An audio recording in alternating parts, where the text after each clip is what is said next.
Well, hello, good morning. Welcome to Art and Education. I'm your host, Travis Prince, and this is a bowl of soupy oatmeal.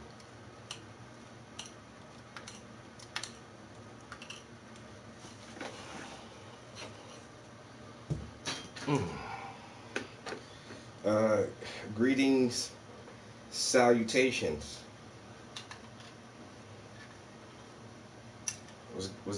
Was good this morning. Mm-mm. About to get these oats up in me.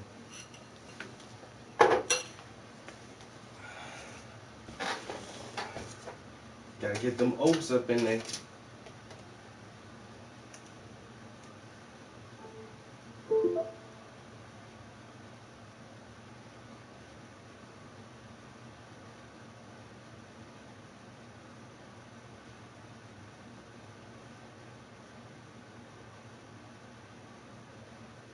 2020 Hyundai Elantra, backed by America's best warranty.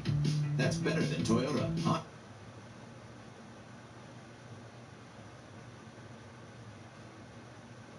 For a living.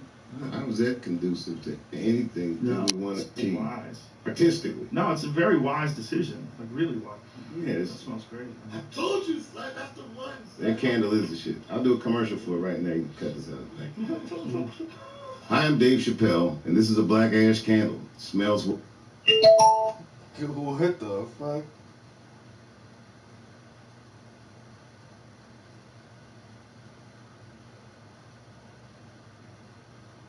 That sounds. Take it from me and Ashy Larry.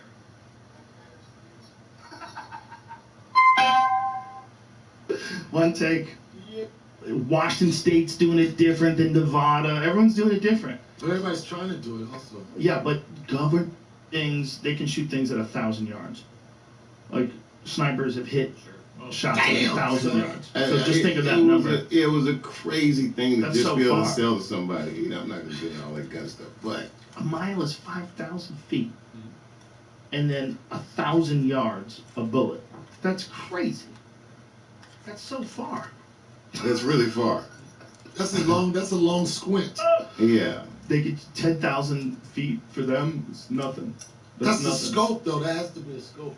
Well, But again, this was Alaska, so you got to Yeah. think things like guns there are more utilitarian than, like, you know, New York or something. People Yeah. do need, you don't want a toolie out there, I think. yeah. Of Everybody course. has guns up there. Well, there also have bears and fucking moose and shit. Yeah. It's crazy up there. It looks unfinished. It's beautiful. It's a wild place. It's It one of the is. last real. The people that live up there are a different kind of human. They're more. They're more durable. They're not soybean eaters. No. They have all these Alaska-isms. That's It's it. up They to you. don't They understand. call leaving Alaska going outside. Really? Yeah, they say it's like a code. They say the lower 48 we ordered there before. Right. Yeah. They'll call the rest of the continental U.S. lower 48. Tons of them. But it was fun up there, man. I had a good They're time. nice people. I've only done shows up there once. I did shows in Anchorage with Ari. We had a good fucking time. They're good people, but they're sturdy. They're like, you can tell they survive winter. They Yeah. deal with shit that people don't have to deal with. The male to you make better female people. ratio. The male to female ratio. Guys outnumber women in Alaska. I think 10-1. 10-1. It's not many women. Oh, so motherfuckers are sexy as shit out there, bitch. 10-1. Well, yeah, that's what you would think. You would think, oh, if you're a woman, oh, this is great. 10 guys. You got 10 dusty, dirt under the fingernail choices. These guys are rugged. Right. These guys are rugged. You know what I mean? Yeah, like think of the jobs you have. I in was the Alaska. only dude in the nail shop in Fairbanks, Alaska. Everybody else's nails and hands look like shit. Yo, you was killing it, son. I've been mining all day. I met a guy who's a gold miner. Damn. Weird jobs like that. That's how it was when I was in the Air Force, when I was stationed in Kunsan, Korea. It was like 10 guys to every girl. And whoever she was America's Next Top Model. She had the attitude, like she was like, every one of them chicks was like, motherfucker, you gotta compete. That's why niggas was going downtown. It's definitely an unhealthy Now, balance. you know Donnell speaks Korean, like Not conversation. fluently, but just casual. But no, I didn't know that. We were in New York when we were shooting Chappelle's show. We walk into a deli, Yeah. and you know, two Korean guys sitting talking to each other. Donnell turns over, you know how he talks, and he starts going, blah, blah, you know, starts doing the thing.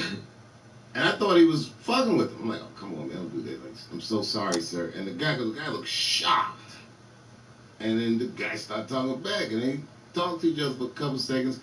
And I'm like, I was floored, staring at him. I couldn't believe it. He goes, oh, they thought, he said, they thought we were stealing, son. And I told them that we wasn't stealing. I think he called like a dog-eating motherfucker in his own language. Yeah. And he was, he loved it. But he said it.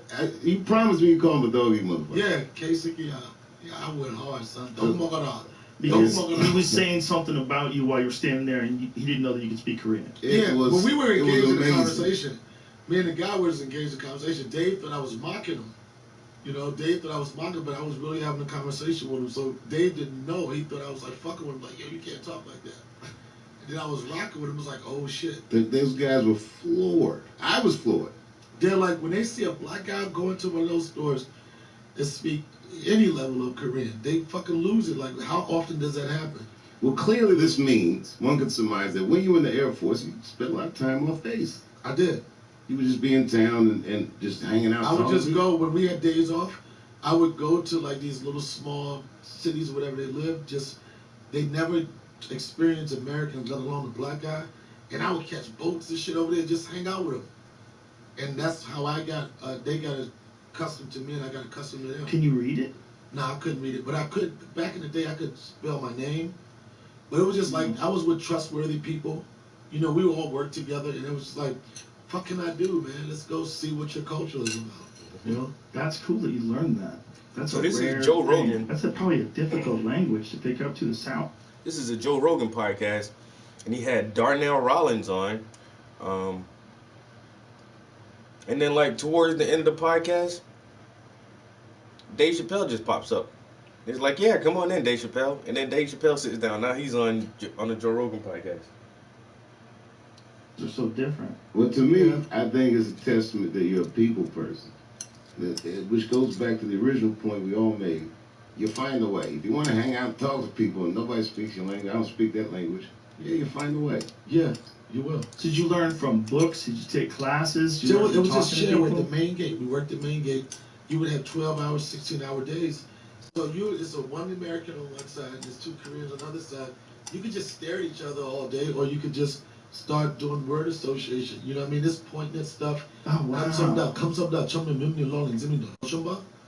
you just Whoa. They say, yo, Airman, main gate, Airman Rollins, man, help you. That was the greeting. I would say when it comes up, that's what they would say. Comes up down, chum them, but I would switch it to me. Comes up down, chum them, Rollins, Zimmy, do Toshimba. They used to be like, oh, and they would. Yo, I'm telling you, son, they used to get mad when I get a joint right. They be like, oh, Lolly's white. They was like, Lolly's don't answer phone because I sound like them. And then they would say something else. I didn't know. I'm like, yeah, comes up down, chum them, Toshimba. They be like, oh. Because your accent was perfect. Yeah. I would do the same. Like when I started learning Spanish, I went to Ecuador once for like 6 weeks. I just started picking up Spanish. I had a driver. Then I just met the guy, hired him, so he could drive the car. He spoke like a little bit of English. And I spoke less Spanish, but we did the same thing. Yeah. By the end of 6 weeks, my man, I could speak Spanish. Yeah. But I would mimic the accent of whoever taught me the word. If I learned the word from an Argentinian, I'd say it like an Argentinian says it. That's why when I do Korean or whatever, when I do it in my act when it's broken Korean, people know that's the Adashi. He got the tone of an older person, a respected person. It's Adashi. Oh. So Yeah, like they know, like a real Korean could tell who I was around to give my accent or however I did it. So I have a friend named Japanese Naki. I know Japanese Naki. Yeah, she is from Tokyo, and for some reason when she was in high school, moved to Alabama. She learned English from Alabama people. Whoa. And which created one of the more hilarious accents I've ever heard in my life. Oh my God, hell yeah, she got a. I just like where she got a country accent. Goes back to the original point we all made. You find a way. If you want to hang out and talk to people and nobody speaks your language, I don't speak that language, yeah, you find a way. Yeah, you will. So did you learn from books? Did you take classes? Did It you was learn from just talking to sharing people? with something about Chum Mimni Lawrence. I was around to give my accent or however I did it. So I have a friend named Japanese Naki. I know Japanese Naki.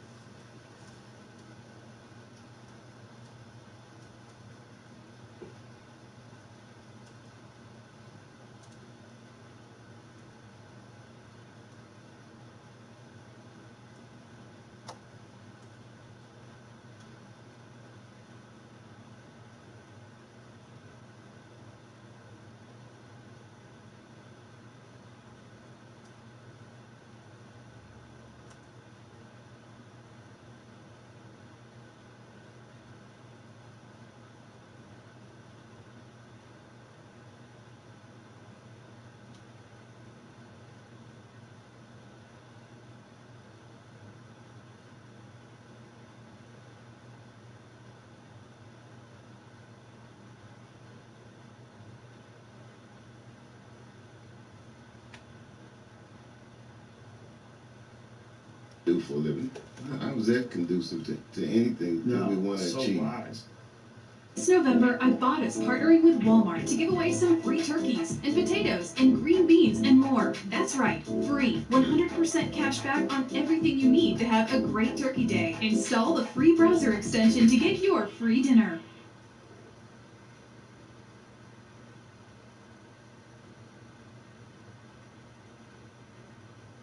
If you shop on Amazon, you should use Capital One Shopping. It's a browser extension that automatically compares Amazon to other sellers to see if there's a better price out there. It includes tax and shipping in that price, so you know you're really getting a great deal. Plus, it's totally free. So do yourself and Artistically. No, it's a very wise decision. Like, really wise. Yeah, That it's, smells great. I told you, son, that's the one. that candle is the shit. I'll do a commercial for it right now. You can cut this out. Hi, I'm Dave Chappelle, and this is a black ash candle. Smells way better than it sounds. Take it from me and Ashy Larry. Black ass, bitch. Cut. One take. Yeah. That's beautiful. Give it to me. I'll light it. Oh yeah, do that. Some nature. Do you think you're gonna move there? Would you move there? I think so. Because you don't have to do it every day. If you have, Was UV air filter? like, he knows. Oh, wow. He knows when I say, "You hungry? What do you want to do?" An art of cooking. If you know how to cook, you can cook with it. A lot of it, not all of it, but a lot of it isn't just personal taste. It's bad preparation. I 'Cause agree. you get a steak from a, isn't too. We were stealing, son, and I told him that we wasn't stealing. I think he called like a dog-eating motherfucker in his own language. Yeah. And he was, he loved it, but he said it. He promised me he'd call him a dog-eating motherfucker. Yeah, Casey, yeah, I went hard, son. Don't mock it out. Because Don't mock it he out. was saying that, and I had whiskey and barbecue with him, and while we're hanging out at his house, Black dudes from the West, like way West, man, we hit it off. We would crack. What is to me, man? we'll find a pizza place for you. Here it is, Bhutan. There you go. This is a real principle. It's a philosophy that guides the government. Think about this. This is a philosophy that guides the government of Bhutan. It includes an index which is used to measure the collective happiness. This is the metric. Flying to Vegas for the fights. It was like one of the last fights before they shut it down. Love a renowned liar. Yeah, right. The vibe of which scene? The pandemic. You said, how do we? The eventuality. But I mean us. Of course, yeah.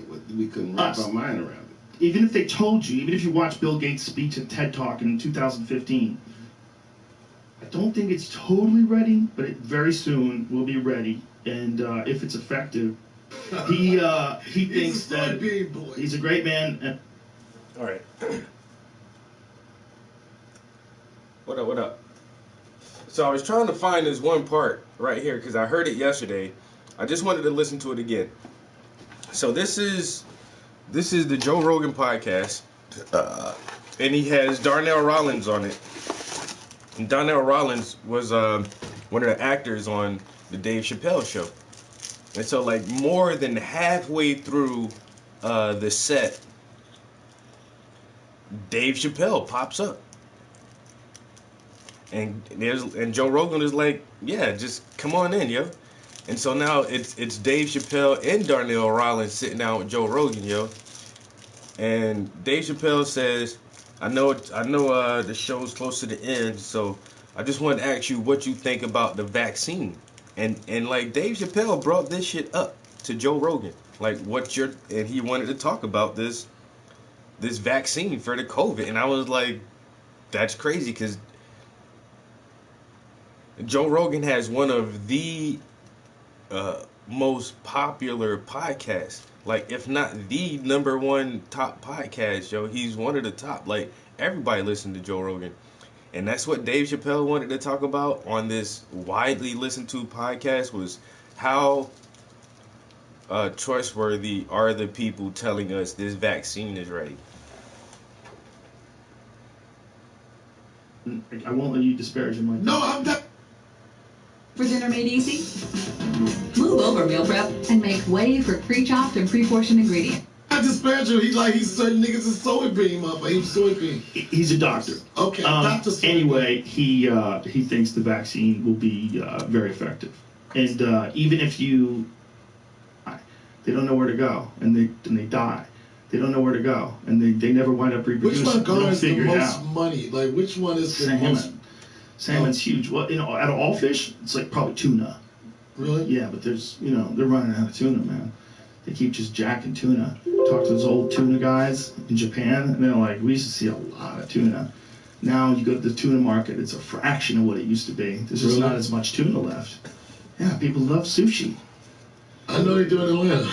That's worth a lot of money. What happened? He's referring to it. I know they love sushi in Atlanta, bro. They had a big thing about sushi in Atlanta. What happened? About Quick question before I go. Because this is coming up, and the next time we meet, I want to ask you about what you think. The vaccine.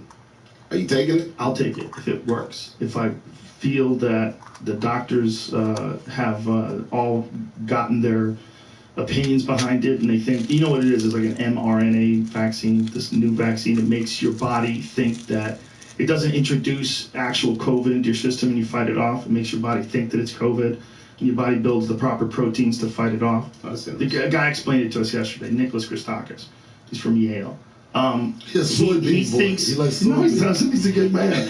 He thinks that he's a great man, and I won't let you disparage him like that. No, I'm not disparaging. He's certain niggas is soybean, motherfucker. He's soybean. He's a doctor. Okay, Dr. Soybean. Anyway, he thinks the vaccine will be very effective, and even if it doesn't keep you from getting it, it'll prevent or hopefully prevent you from getting a bad case of it. I don't know though. So what would you need? Would you need just the consensus of a body of doctors and people's experiences? Because people have already taken it. So if people have taken it, like, what is the experience? They say that they, they felt like shit for a few days. That's it. Now, is that true?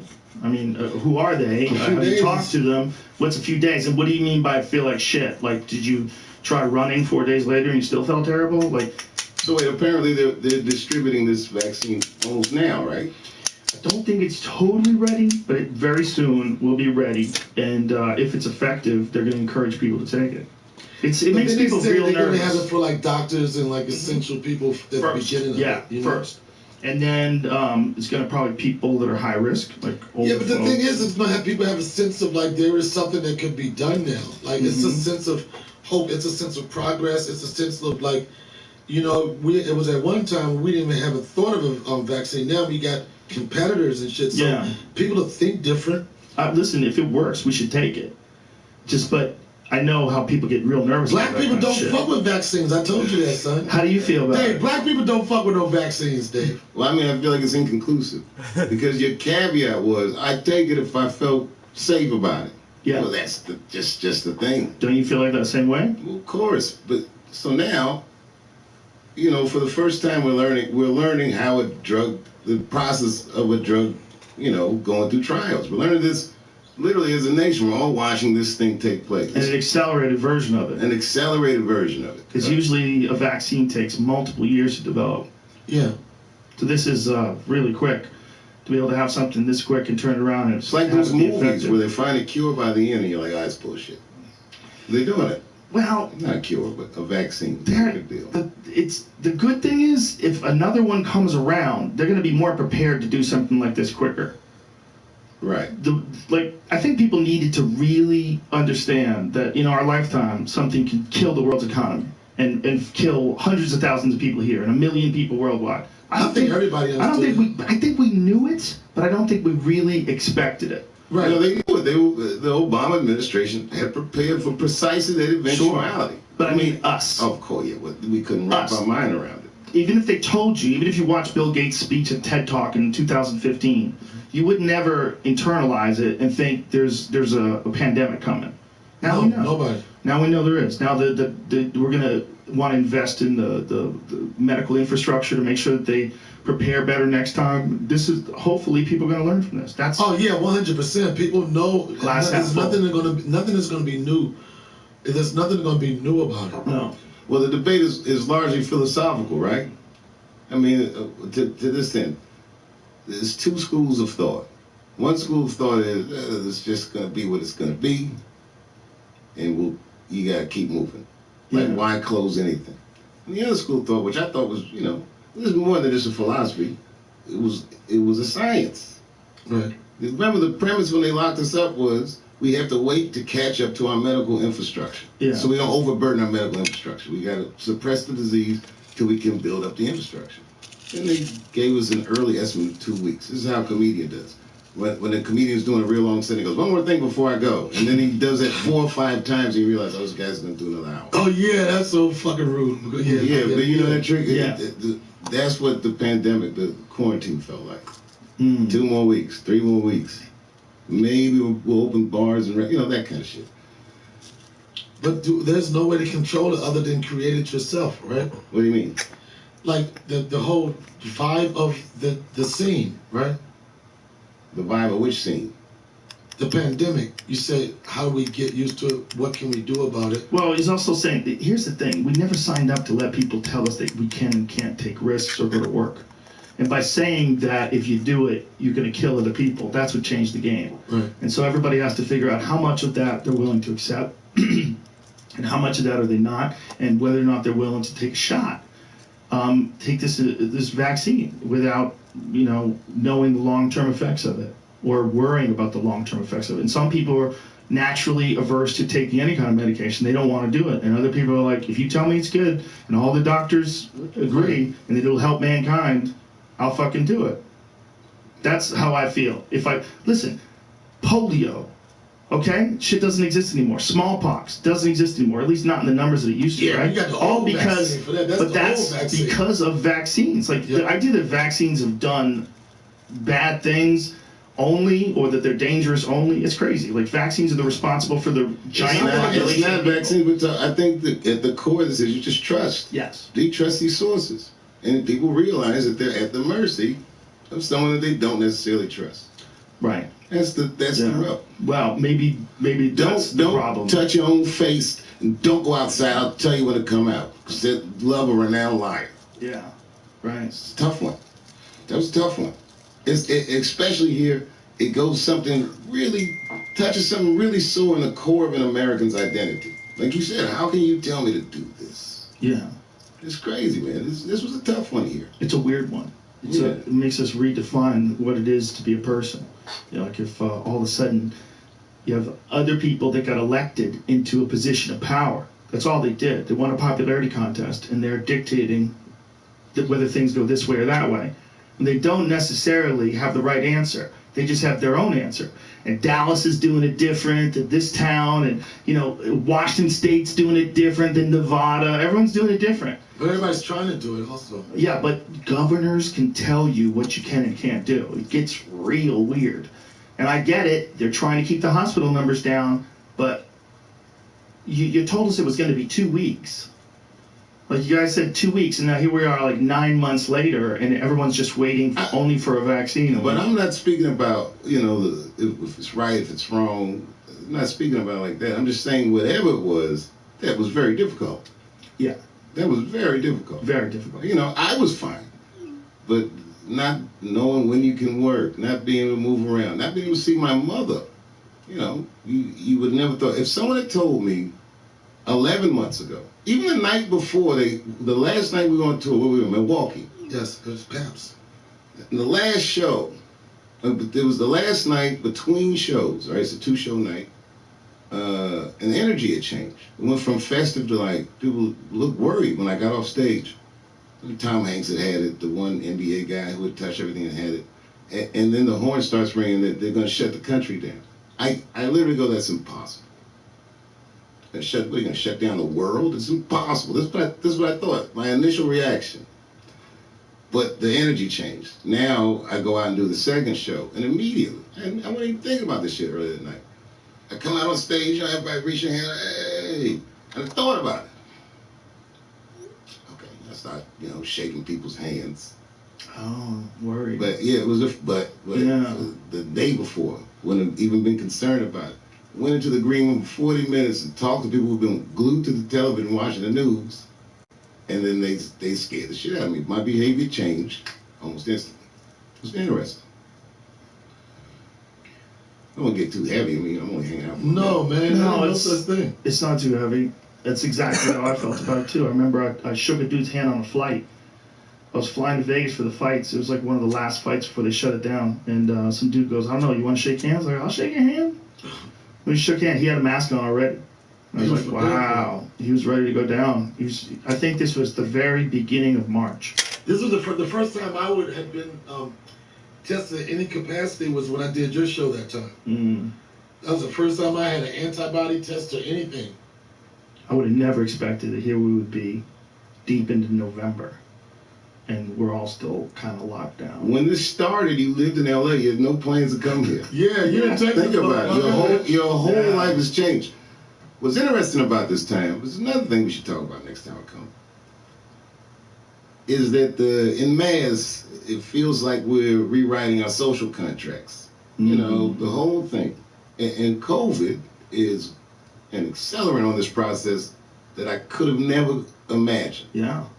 You know, they're locked inside, man. People are stuck in a house with their choices. Do you like your house? Do you like who you're with? Do you like these things you've accumulated? I hope you like them because you're stuck with them. You're stuck with that shit. I make great choices. I like my choices. You know, when I was faced with it like that, I was like, phew, I had it much better than many people. But imagine people doing that in mass. It's pretty powerful. It's pretty powerful thought. What does this do to a society? This type of isolation And almost forced reflection. yeah, which is not necessarily a bad thing. Right. And we've always talked about how life is a rat race, right? People get stuck in this rat race. It feels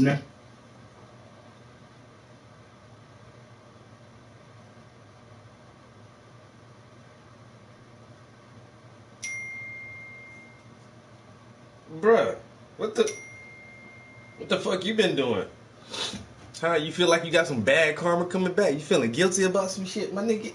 This nigga said I had a dream. Both of them women killed me. Left my ass in the desert, face up, eyes wide open.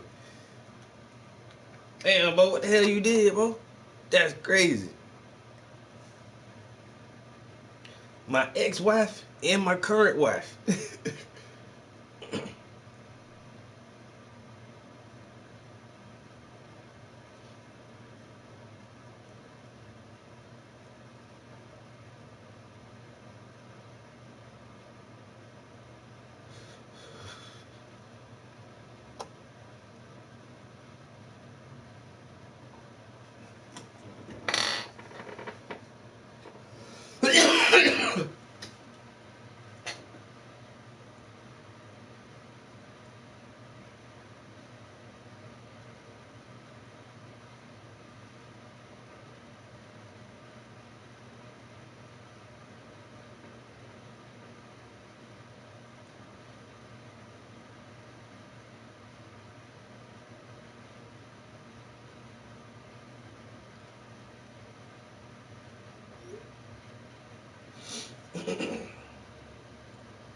Motherfuckers say face up, eyes wide, probably left your ass butt naked.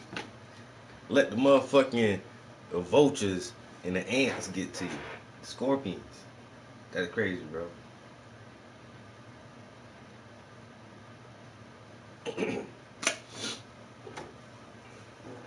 Don't tell your wife about that dream, cause she gonna ask why you dreaming about that bitch. Hey, bro, don't tell your wife about that dream, bro. Your ex? What that bitch doing in your dreams? I know that dream been fucked up. I should have killed both of y'all.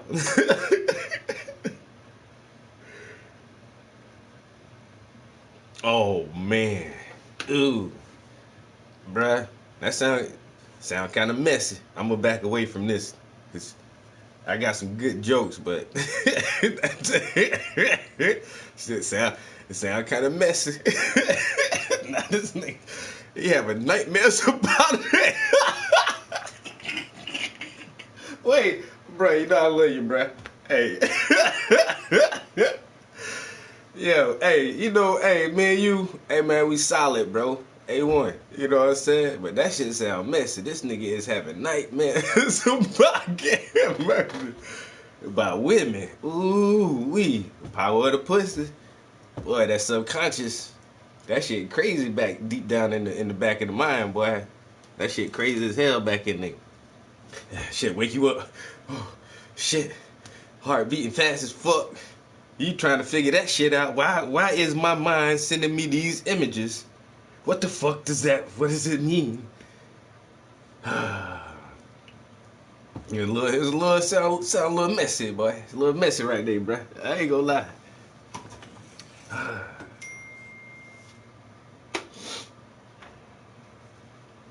A little bit.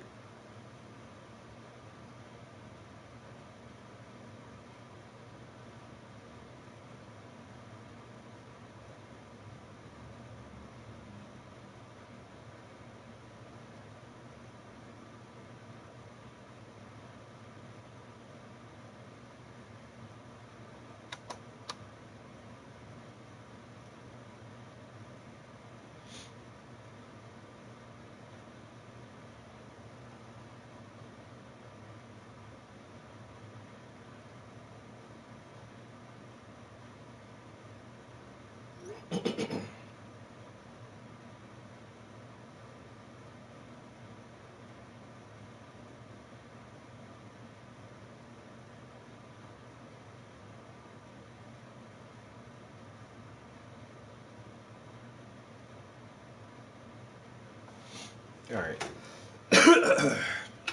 We all done been there.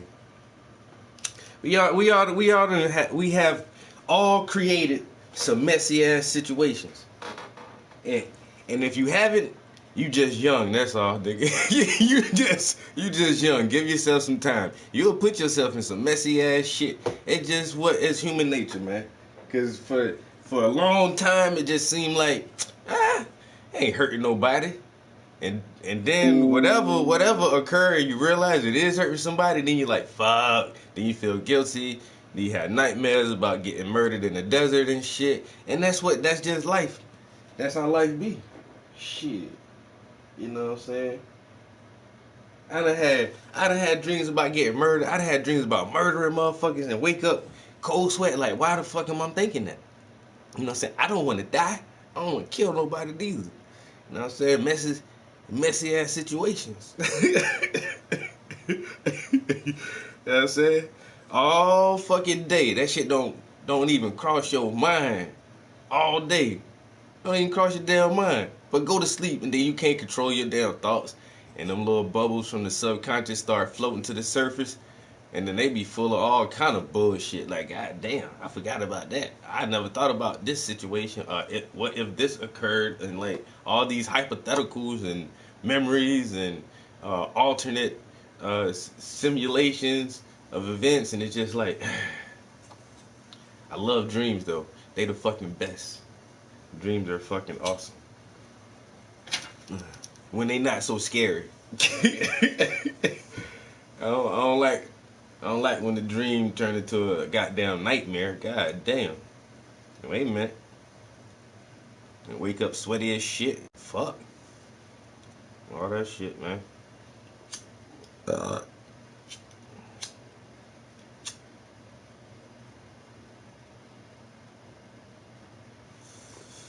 Motherfucker had a sweaty dream. Sweaty dream. Wake your ass up. It's all good. We back in the real world now, where we got time to undo the mess. You know what I'm saying? You can always clean up messy situations, make amends. You know, have some closure, all that good shit.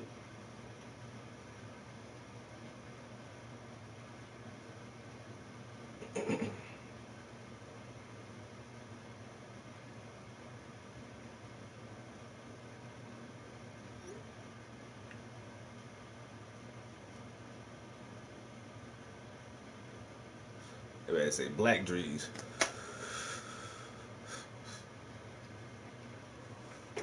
Wow. Some dark shit, bro. I don't know. You dream in color? Or you dream black and white? I dream in color, yo. Some people say they don't dream in color. It's weird that, I don't know.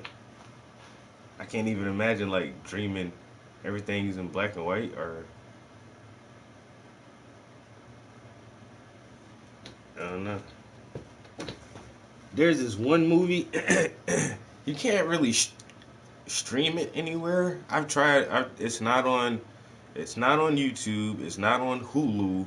It's not on Netflix. And those are the only streaming services I have access to. So it ain't on shit that I got.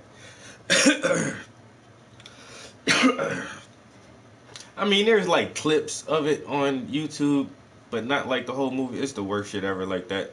But it's this movie called Waking Life. Waking Life.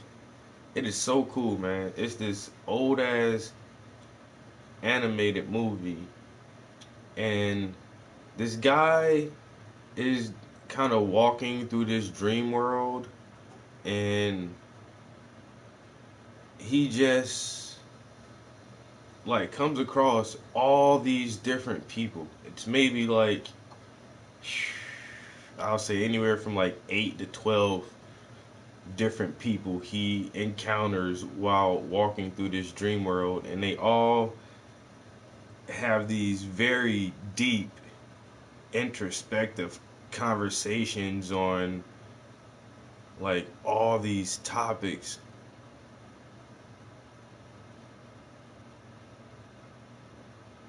This motherfucker say Chronoline Technicolor Type A Full HD 1080. Motherfucker say 1080p. I feel you, bro.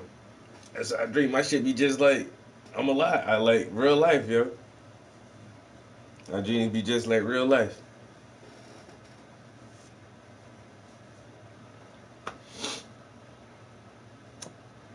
I don't know, like you wake up in the you wake up in the middle of the night and gotta pee, like where you gotta pee and it just wakes you up out your sleep. You gotta go to the bathroom. Like most of the time when that shit happen to me, I be dreaming that I'm going to the bathroom, yo. But I don't know, it's this weird ass scenario where every time in my dream, like, all right, like we in most people's house, nobody has a urinal. You know, like the little wall mounted urinals. Them shits aren't in people's houses. Everybody has commodes, a toilet in their house. But in my dream, I never, ever, ever pee in the toilet, bro. Like, I never pee in a toilet. And then for some reason, like, there are certain instances, like, in my dream, and and it's like always this same bathroom. And it no matter what I'm doing in my dream, like, I could be flying on a fucking dragon, and then I'll tell the dragon, yo, I'll be right back. And then all of a sudden, I'm walking into this same bathroom with these same 2 urinals, and I never use the one urinal. I always use the same urinal. And then that's when I wake up out my sleep like, oh, I gotta go to the bathroom. It's the dumbest shit ever. I don't know why I shared that with you guys. I don't think I've ever said that shit out loud. It doesn't happen all the time, but like, it happens, you know, enough times that I recognize this fucking bathroom dream. It's one of my, I have like maybe 2 or 3 recurring dreams, and that's one of them that's the most recurring. And it's like, it's not even a dream. It's like it interrupts my dream. I could be in a car chase or dreaming about any fucking thing, and then like in the middle of a car chase, you'd be like, hold up, I'll be right back. And then all of a sudden, I'm walking into the same fucking bathroom with these same 2 urinals, and it's like, I wake up like, oh shit, I gotta go to the bathroom.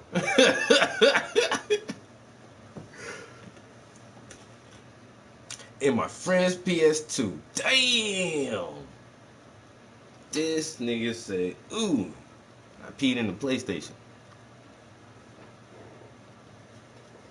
That's messed up. I've been drunk as shit and peed in the bed. Like, this has been years and years ago. But I dreamt like I was in the woods or something. And I don't know. It just felt really real, yo. Like, you walking to taking a hike or something, you just gotta pee real bad, and there ain't nowhere to ain't no bathroom, nothing. You just go against a tree.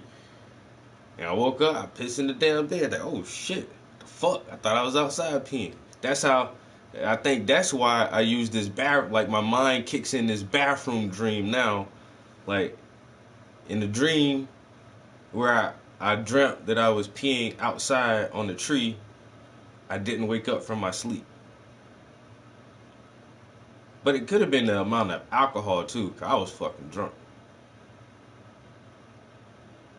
But then like the dreams where I do wake up from my sleep, it's like either it's no dream, or like I have this one little thing where I feel like I'm going to the bathroom, like in this bathroom stall. Reoccurring dreams are alternate realities you live. That's crazy, bro. So maybe like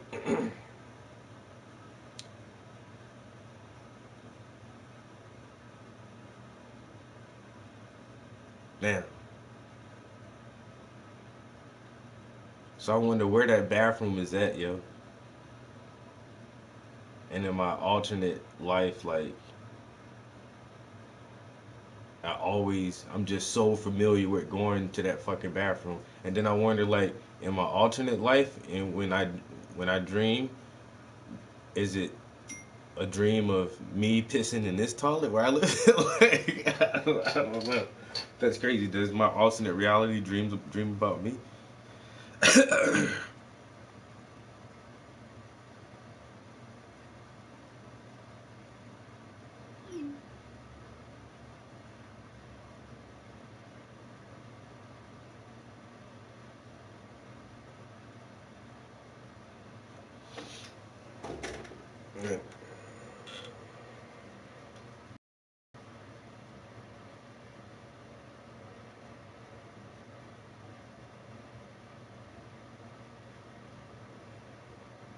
And I have like, I don't know, like I said, a couple other dreams, but then the recurring dreams aren't like whole dreams. They're just like moments that just like there's this one is just me and my uncle and we fishing. That's it. And that shit'd be in my dreams sometimes, just like me and this motherfucker having beers, talking, and then the conversation. It's always the same day but different. Like the conversations don't never be the same, but it's like I'm always younger. I'm always like a late teenage, and we're always the same age, and we're always wearing the same shit. We're always in the same boat in the same fucking place. But like we'll just have conversations about different shit. And then that just be it. Then I wake up and it'd be like just playing just something normal, weird as shit. Yo, it was weird as fuck. Had weird ass dreams, yo. Weird ass dreams. I can't remember what I dreamt about last night. I don't think I really had a good dream last night. Alright, I probably didn't dream. I don't know if I don't feel well, I don't dream a lot, yo. Like my I don't know, my allergies been messing with me. I actually took some allergy medicine yesterday because I was stuffy as fuck, yo. And then my girl said when I was falling asleep, I was snoring and shit, and I was like wasn't sleeping well, and I don't really think I had no dreams last night. But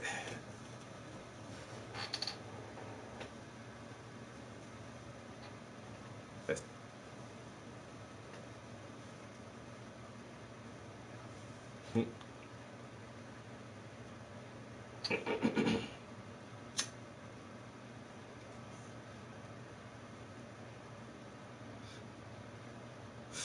and like that. My boat dream. I already know is just like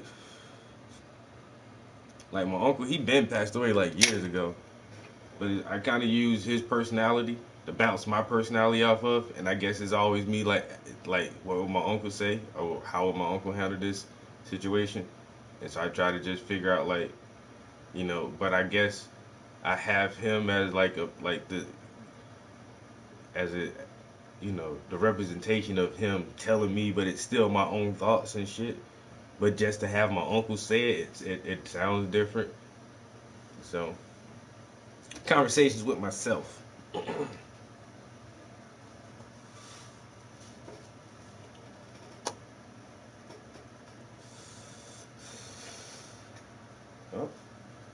didn't make it that far. So what's the day? It's Sunday?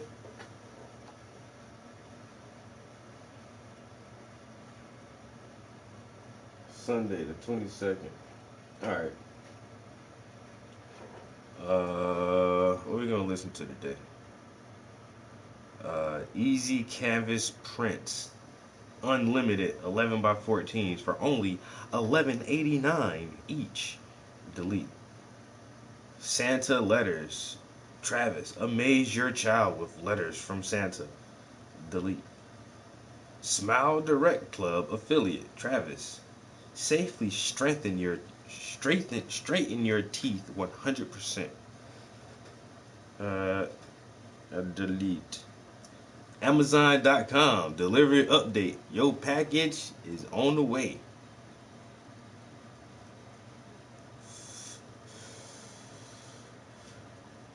I ordered some superfood. Fuck, I forgot what it's called, but my homie was telling me about this shit, and so I figured I'd try it. It's like some, I guess it's blue-green algae.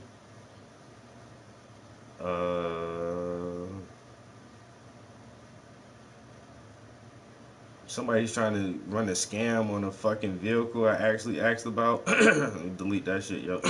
I seen a 2006 Toyota 4Runner with 96,000 miles on it. And it was like $1,200. I'm like, where it's at? How much? Wait, where you wanna meet me at? Right now? I got cash right now. A 2006 Toyota 4Runner with only 96,000 miles for $1,200. That's all you want for that shit? Yo, let me hold that shit right now, yo. Give me that motherfucker, yo. But then I asked for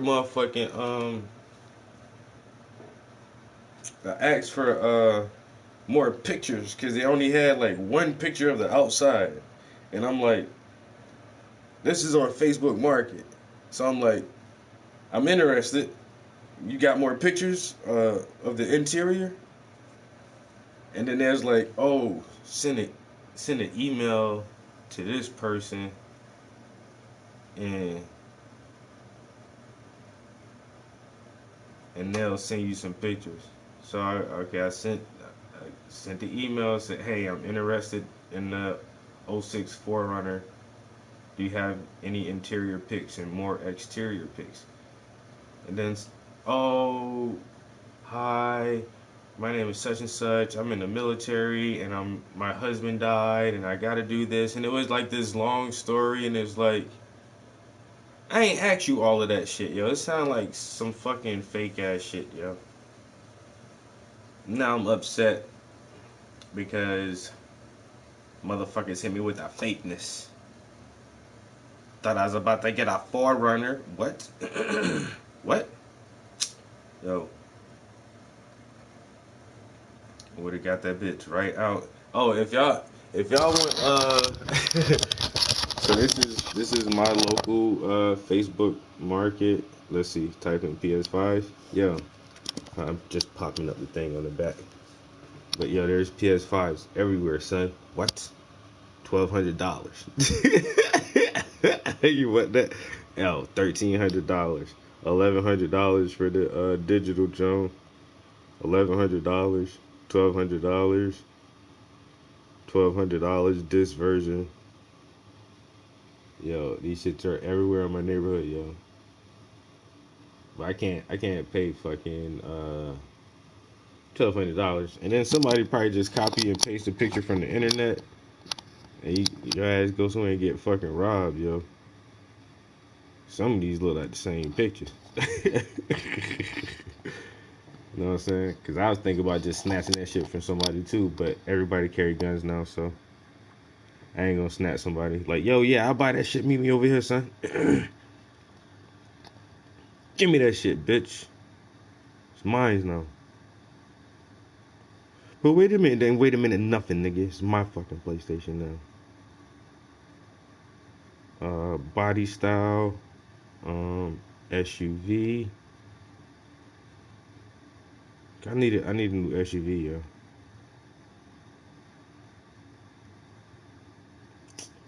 I don't know. That shit had to be a scam because that shit going now. When I asked for pictures of it, they gave me this whole story about why they trying to sell it instead of sending me fucking pictures of the fucking truck. I don't even, yo, cause nobody sell fucking 4Runners. Not the old ones, and the new ones are way, way, way out of my fucking price range. Here's a '08 Chevy Tahoe for $8,000. That ain't bad. 177,000 miles on the dump. No. Look, the fucking 96. Get the fuck out of here. Really? A 1996 Tahoe for $800 with only 90,000 miles on it. That's that old school classic shit. But see, they don't be having but one photo. The shit they be having one photo, yo, I don't be trusting them shits no more, yo. You send and ask these motherfuckers for more pictures. And then for $800, who's gonna sell that shit for $800, yo? I just need a truck. I don't need no new truck or nothing like that. I just need like a truck. Cause my truck is dying slowly. Slowly but surely it's dying, and I need to replace that shit, yo.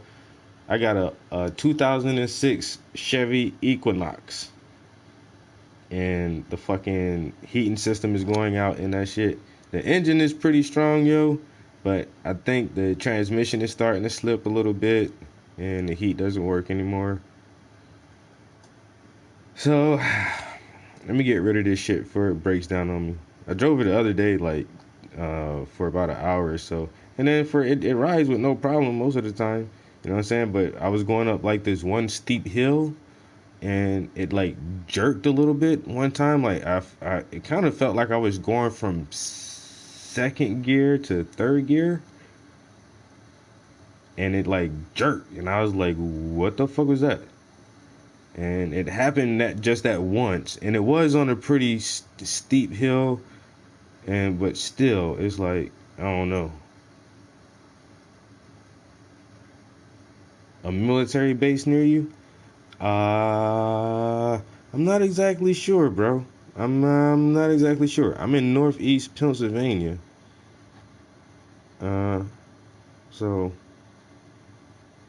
there's always a chance of military base. A 2012 Ford Escape XLT, 174,000 miles, but they only want $4,000 for it. But the Fords, I don't know. The Ford Escapes, they don't have a bad rep, and they don't look terrible either, yo.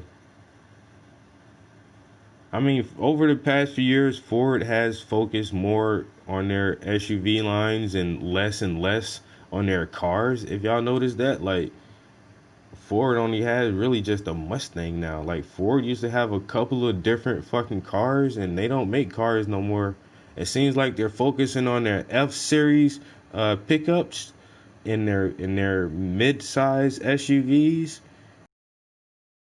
It's 10 years now. So a 2000 Escape, I don't know what the XLT stand for. What does that stand for? But it's only $4,000, yo. I'll go grab that shit. It has it has the cloth interior though. Fuck. That's the one thing I am kind of picky on now when it comes to cars. Like, I'd kind of rather have leather, just because it cleans up easier. Man, fabric seats are the fucking worst, son. Them shit stain, rip, and tear so easy. You gotta get the leather interior, bro. Whatever it is, man. A 2006 Mitsubishi for $2,000. Well, $2,500. I don't know about no Mitsubishi, yo. That shit look kind of janky. I ain't fucking with that.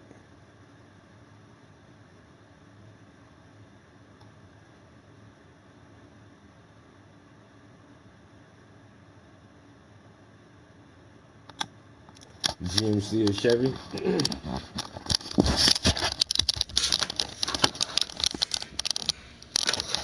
You know what I'm doing, yo? Honestly, what I really, really want is a Toyota or a fucking Lexus, yo. I be seeing the Lexus. What's the mid-size Lexus? It's the RX something. What the fuck is that shit called? Um, the RX 350. Yeah. The RX 350. And you get an old one. So hold on, I think I got what you call it on here. Car Gurus. Let me go to Car Gurus. Cause Toyota is Toyota and Lexus is Toyota.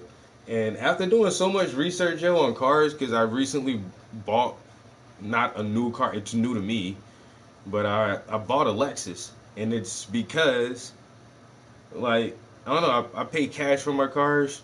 I always have. Like I hate fucking. I had a car payment one time, and it's just something about car payments. It's like fuck that shit. I'm gonna pay more than the car's worth. Like I'm good. I'll just get a used car because you get a brand new car for $36,000, and in 5 years, most cars lose fucking 40% of their goddamn value. And that's I just find it utterly ridiculous, yo. I can buy a car that's 10 years old for like less than half of the price than it was new. Like just 10 years ago this car was $36,000, and but I can get it for fucking $11,000. Like it don't make no fucking sense. And if people take care of their cars, it's not like old cars are bad. It's I don't know. So I just get old cars, yo.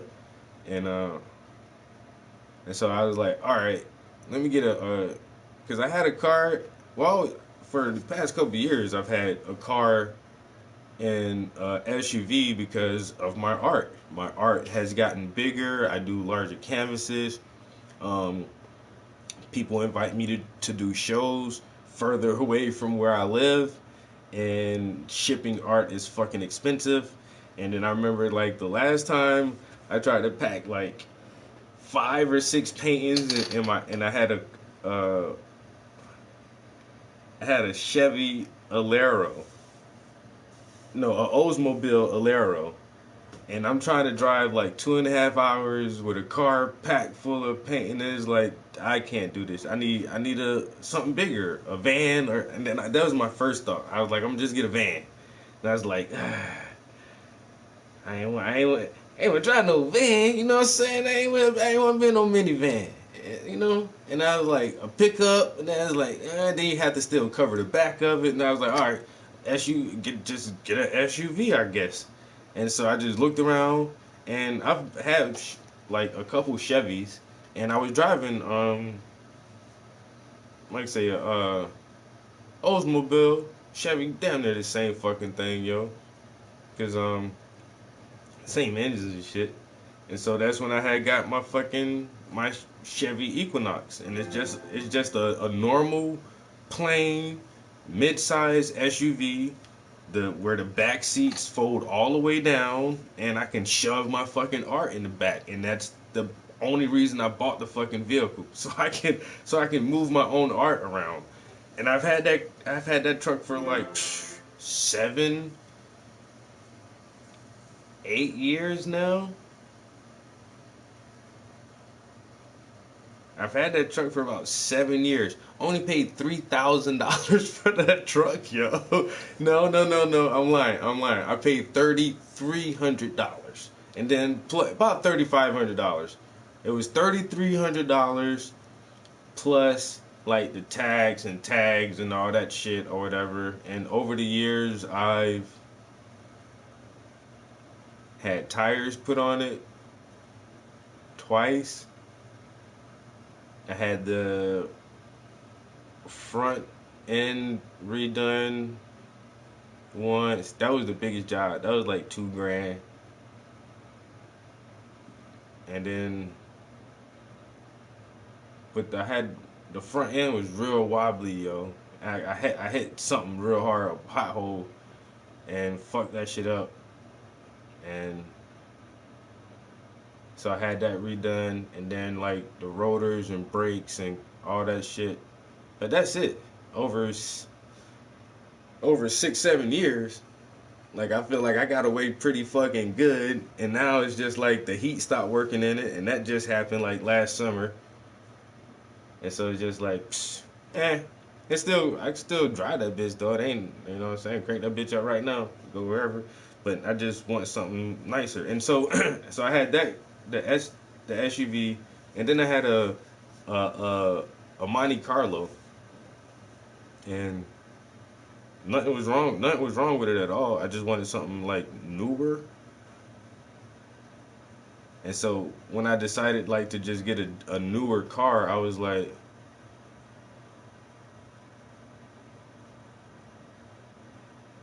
the Toyota Tacoma. Yo, those are some nice ass pickups, yo.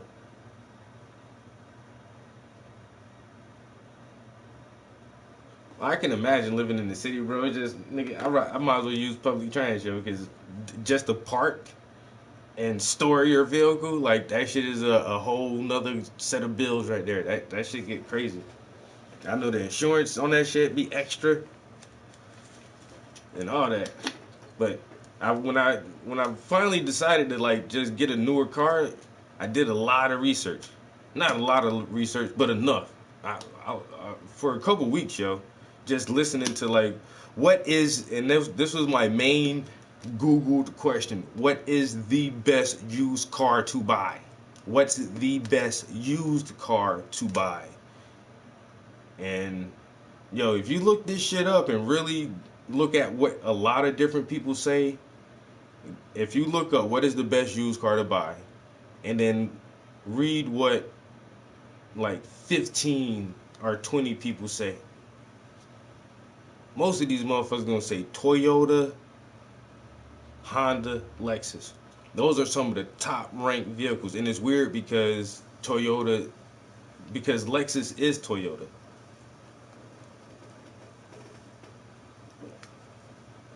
And so after hearing that shit over and over and over, and then I started listening to this one guy, Scotty Kilmer, the car guy. He was like, yo, if you really want a car that's gonna fucking last you, that's cheap, that's gonna be minimum maintenance and durable, he's like, buy a Toyota. These motherfuckers are built tough. He's like, Toyota just built tough ass cars. He's like, and if you want a luxury car, buy a Lexus. It's a fucking luxury Toyota. Same fucking shit. And so I was like, shit. So I bought a Lexus, an old ass Lexus. And so now I think I might buy a Lexus SUV, yo, if I can find one of them goddamn the Lexus R. Damn, what I just said that shit was? The RX 350?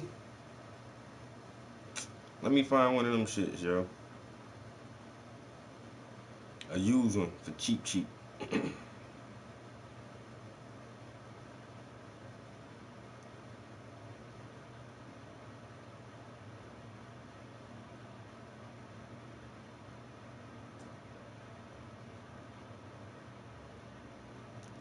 Lowest price first.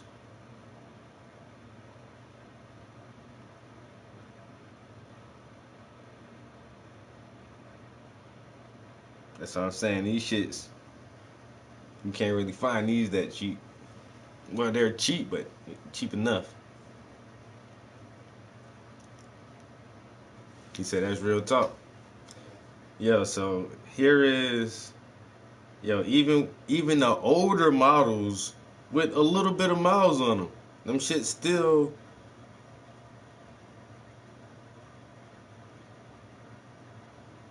It's in my price range, but damn, I want something with a little bit less miles. These shit's like, the cheapest one right here is, where's the cheapest one? Okay, 7.5. This is a 2008. Oh, that's the all-wheel drive too. I would rather have just, oh, all of them are all-wheel drive?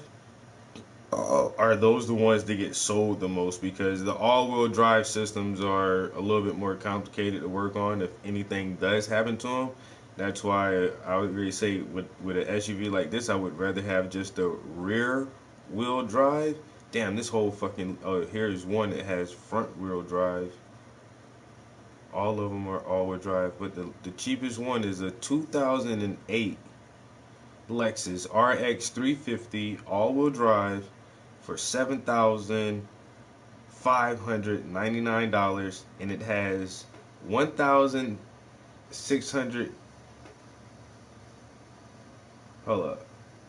166,688 miles on it. I mean, that's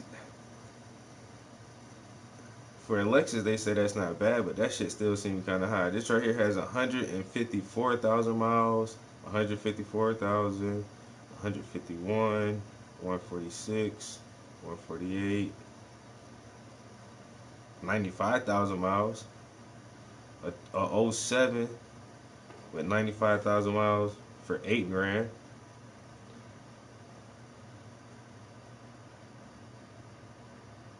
Ooh. But that's always my budget right there, yo. For a vehicle, I'm not trying to spend $10,000 on a car, yo. I just can't help that shit, yo. I can't help that shit, man. Motherfuckers be riding around in some nice ass shit with a big ass car. No, oh my car, like nigga, you don't own that shit. You got a car payment. You don't own that shit. You better keep up your car payments, cause they gonna come take that shit.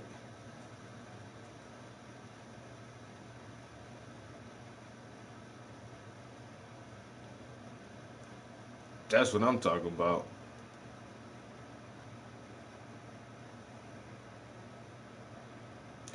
Alexa said the Ford Fiesta is the worst used car to buy, yo. And somebody else said those Mini Coopers. There's like, yo, don't buy them motherfucking Coopers, yo. My last Toyota went 300 and that's what they say about them 4Runners, yo. Yo, those old 4Runners. There's like, yo, that's basically average. That's about average, like 300,000. Motherfuckers be getting 350, 400,000 on them shits, yo. At least 280. A minimum. That's like a minimum. And with all the original engine mounts, parts, transmission, and everything before you start seeing a problem. Before you need to, like, replace something. And then you can still, like, rebuild it and keep that bitch going, yo. But that's what they say, like, at a minimum, 280,000 miles before you hear any kind of kinks, dings, pings, pongs, or any, like, however Toyota build them shits, man, them shits just built, yo. They just built. And minimum maintenance. Change your oil. That's all you got to do, man. Keep your oil, your transmission good, and that's it. And them bitches gonna ride the fuck out, yo. I watched one dude. He bought a 1992 Lexus LS something online without looking at it. Never seen it in person. Just bought it online for like $800. In 1992. Said that shit was sitting for like over a year in somebody's garage or some shit. A motherfucker went out, they got the key, cranked that bitch right. That shit started right the fuck up, yo. Started right the fuck up with no fucking problem, bro. That shit ain't been turned over in over a year. A 1992. That shit just started right the fuck up like it ain't nothing. And my car, my Lexus is a 07. And that shit got a push start. I didn't even know cars had push starts in 07. I ain't gonna lie. I was like, damn, Lexus had a push start in 07? But then when you look at that shit, let me see if I can find, if they got some good online pictures of my shit.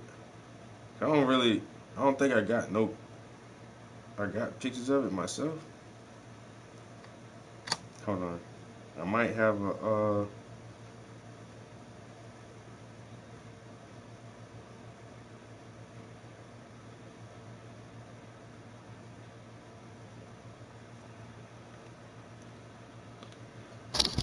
Yeah. And that's the thing about the design on this car too, is like, how do I pause this? Yo, this is my car is a 2007, but the lines and the shape of the fucking car, it's still as classy as anything that's out now. What fucking BMW or fucking Benz don't have a body like this? I mean, the lights are a little bit dated. You can tell by the lights, but like the shape of the car itself, like the lines on the car is nice. That's a 2007, yo. And the main thing that Lexus has changed over the few years is the grille. They got the real big, like, aggressive grille in the front now. I mean, the grills are real big on the newer Lexuses, but still, like, this shit right here, once again, you're like, motherfuckers think this shit is a newer fucking car. All leather, wood grain, motherfucking push start, sunroof. Yeah. On a fucking 07. Yo, that shit is hot as fuck, yo. All I did was fucking I popped the radio out and put like the touchscreen, phone, Bluetooth, and the backup camera on it, and that's it.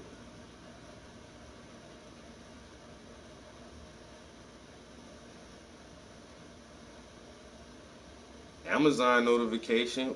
Ooh, motherfucker getting shit in the mail. Out for delivery. Estimated time. That's a big estimation from 9:30 a.m. to 12:30 p.m. Oh no, I mean that should be here in a little minute.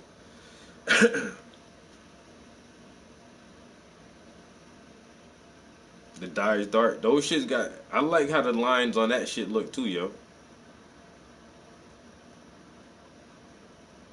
I like the lines on there, but that's the thing too. Is just like most car companies have stepped up their designs because I mean a lot of the engines are basically the same. It's just what you want to do with your vehicle. Is it just, to the grocery store and home? Are you trying to get a bunch of kids a lot of different places? Are you hauling stuff?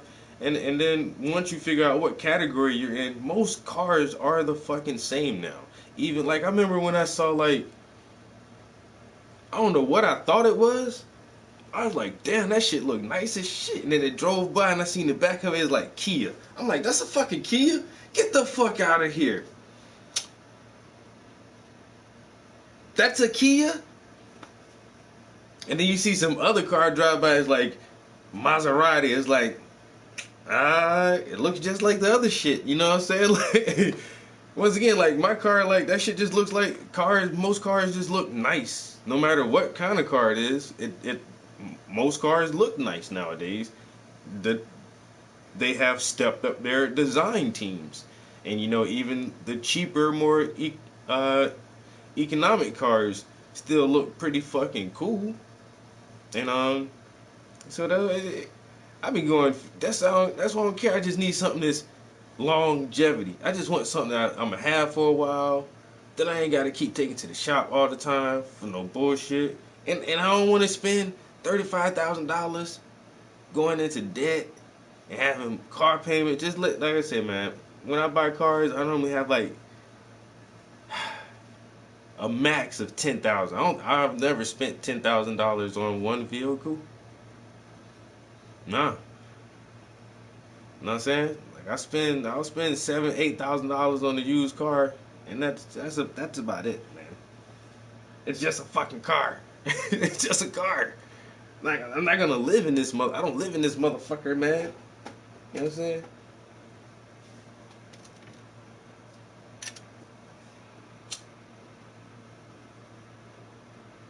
I only had one nice car before this show. I had the fucking Lexus LS, the Lexus LS with the V8 engine. Oh my god, yo, that shit was like dark silver, like a silver gray color with the black leather and oh my god, yo, that car was sweet.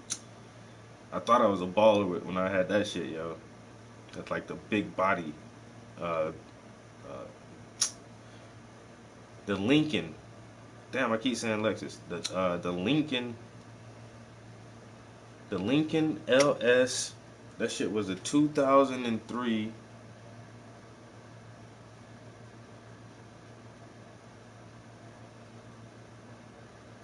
2003 Lincoln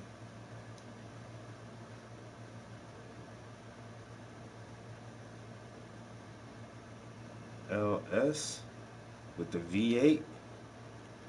Yeah, that's it.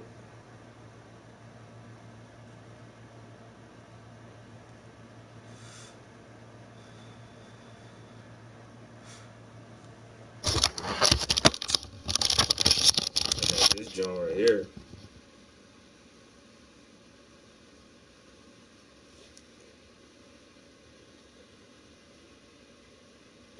Yeah, I ain't gonna lie, yo. I thought I was a boss at that shit, yo.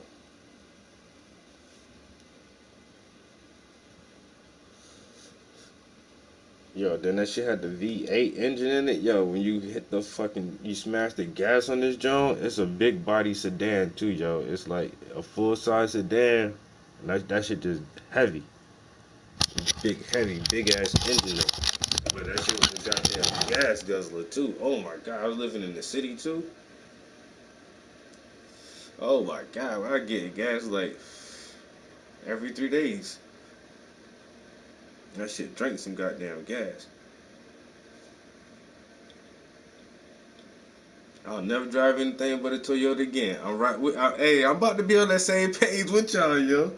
Yo, I don't want to be the fanboy. I ain't gonna lie, yo, but it's so simple. That's the simplest thing. They just work, yo.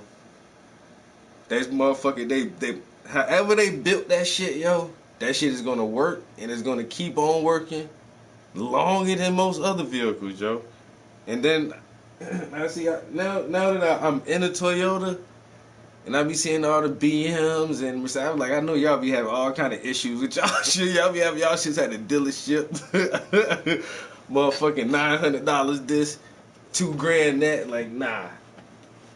Yo, cause I got a mechanic. When I say I always keep used cars, and so I always try to find a good mechanic. I've had the same mechanic for about 9 years now, and he keeps my cars running, yo. Simple as that. When I pull up in the and I told him, I was like, I'm about to upgrade a car. He was like, what's wrong? 'Cause I remember the last time I took my Monte Carlo in for an oil change, and I just told him to do like a basic tune-up and shit. And they lift the shit up on the rack and this, and the other mechanic, he's like, damn, man, this shit clean as fuck under here. He's like, you keep this in the garage? I'm like, nah, I'm keeping it in the garage. And he was like, yo, this shit clean, ain't got no rust. This shit starts right up, yo. Got low ass miles on it. He's like, this is a good ass car. You can have this car for a long ass time. And so when I told my mechanic I was in the market for a new car, he was like, why you buying a new car, man? That Monte Carlo's still a good ass fucking car. I'm like, I just want something different, yo. He's like, well, whatever you do, before you buy it, you bring that motherfucker here and let me check that shit out first. I was like, all right. So I ain't gonna lie, yo. I brought the Lexus. I like that shit so much, I ain't even take it to him first, yo. I bought it and then took it to him.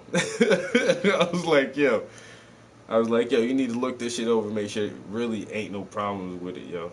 Man, he was like, you about to buy it? I'm like, nah, I already bought it. He popped the hood open. It had the plate on that. It has a plate to cover everything. He popped that off. Started doing this. Got his tester out. Did that shit. He hopped in that bitch. Drove that shit for about 10 minutes. Came back. He was like, you got a good car right here, bro.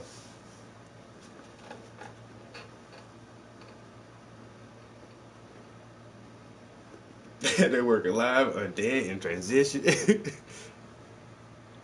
Yeah, I got a good ass mechanic, yo. Like I say, after he ran all his normal, like he basically whatever. Some states don't have inspections or like, but we have to have inspections here. You have to have emission stickers and inspection stickers. And so what he did was he did a real quick state inspection on the car. You know, he looked at everything real quick, like all that shit worked, all this shit worked, that good, that good, that good, that good. Checked all the fluids, that good, that good. Then he rolled that shit, gave it a little his little road test. He was like, "It's a good ass car, yo." And I ain't had no problems with that shit since I've had it. So I'm happy. Now, like I said, I'm in the market to like, there's nothing wrong with my SUV, but I'd rather swap that shit out now before something is wrong with it. And I already know, like, the next, whatever I swap that shit out for is gonna be a fucking Toyota or a Lexus. One of the two. If I can find me like even the RAV4, the RAVs aren't that fucking bad, yo. They're like more compact though. Like I said, I have the Chevy Equinox, so I would want something the same size or a little bit bigger, and the same size is that Lexus RX 350. I think that's the same size chassis and cab as the Chevy model, and that the Toyota 4Runner is a little bit bigger than that. Yo, the GX wagon, yo, that's that grown man shit, yo. You can't find them shits for less than $27,000. I ain't got that money, and that's for $27,000. That's like an old used one with some miles on it. I can't go that big. That's their full size big boy. That's like their version of like the Suburban, not the Suburban, but like the Tahoe or some shit. And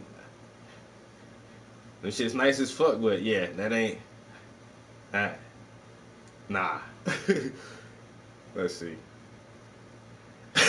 New search. Look up the Lexus. The GX 740. Oh, that's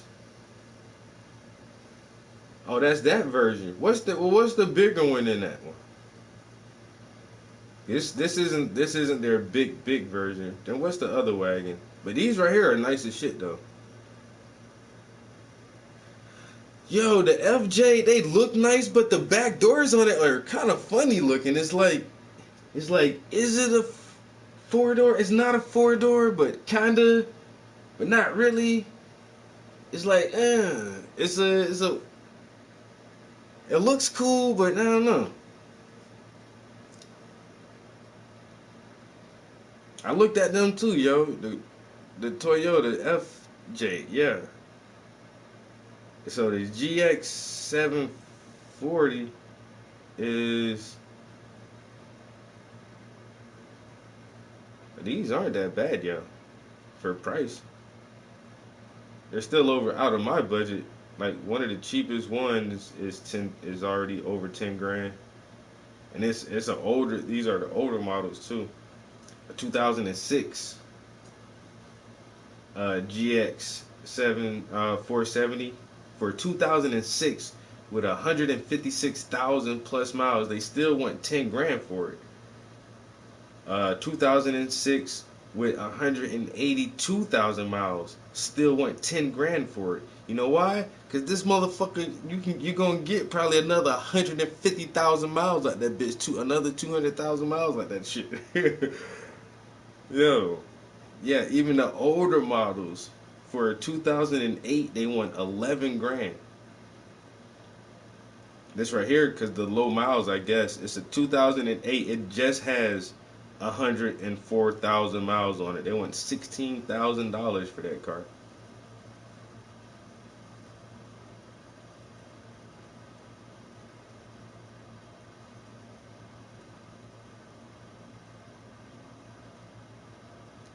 What if I do lowest miles first?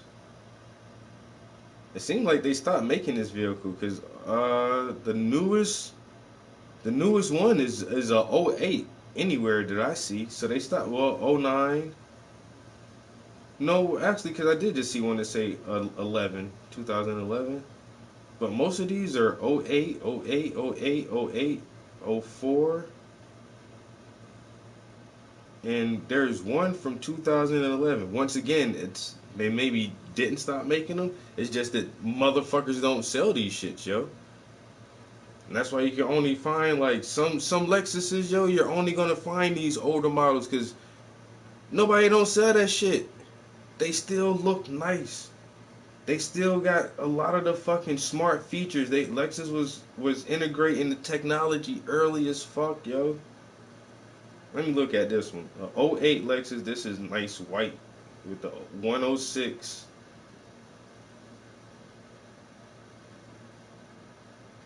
Yo, look how nice this truck looks, yo.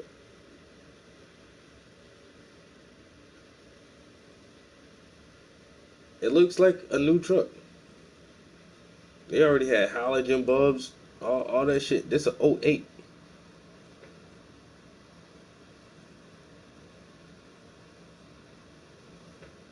Leather. All leather. Wood grain. Yo, Lexus don't play with their shit, yo. Fold up seats. I don't know if I like that style though, unless that's a whole third row, yo. If that third row can pop out and these seats can, well, those seats do fold all the way down. But I think that right there restricts a lot of the clearance from going into the cabin area. Like,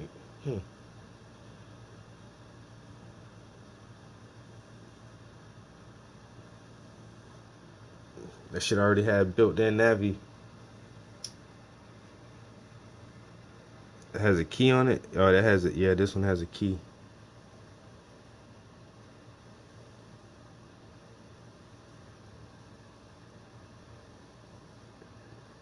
I don't know. That's weird. This is a '08 with a key, but mine is a older with a push start.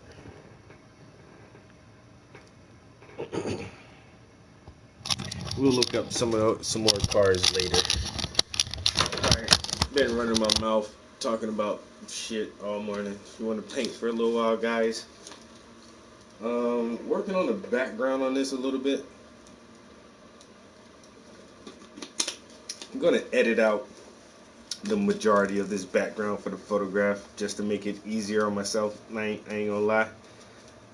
Struggled with some stuff for a minute, just trying to see if it's even relevant. So where this picture is taken, it's this very cool ass building. It has a lot of eclectic artwork in it, and it has murals and random furniture just in halls and stuff, and it's like this cool place. And so we're actually inside the building here where our photograph is. But there's like this street lamp back here that's actually like inside. And there's all these paintings on the wall. And then there's like this little canopy thing back here. And I can't even really make out like what the fuck this is right here. And then this wall has like painted stripes and lines and different colors. And this is just all inside like just one hallway. But when I started painting, I noticed like how, I don't know, I just feel like this light pole is just an obstruction. And even the canopy here, like, I don't know, in the painting, it's just like, what the fuck is that? Does it really need to be there? I don't know. I think I'm taking some of that stuff out. And I may just change it up a little bit. Cause like she's inside, but then it looks like she's outside, but then like you can't really tell what the fuck that is. So I was kind of working on that, and working on the colors and textures on the brick wall behind her, and adding some color to the chair that she's sitting on here. So I was gonna work on the chair a little bit more, and then jump into her shirt, because her shirt is very colorful, and see what we can do with that. And probably try to paint for about an hour. Since I ran my mouth for 2 hours, I can at least paint for 1 hour. You know, try to balance these things out.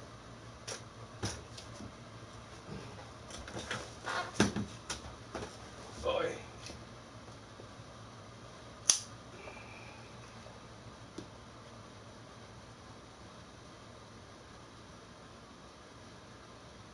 Ending. It's not good that all these people lost their jobs. It's not good that all these people are going to lose where they live. But it might help some people recognize that if you just keep going in this rat race, it never ends. You got to figure out a way out, and now is a better time to figure out a way out than ever, because you kind of have to. You kind of have to, and society as it existed 10 months ago, it's not the same place. What's the country that Yeah, they be well looked after by rich old dudes. And that's the first thing that I thought when I got my car, yo, when I sat in it. And I was like, yo, some rich motherfucker had this shit. I already know, man. And the only reason he got rid of it, because he traded that shit in for a newer car. You know what I'm saying? It's a 07. He probably had that shit since 07. That shit was probably brand fucking new when he got it. Because...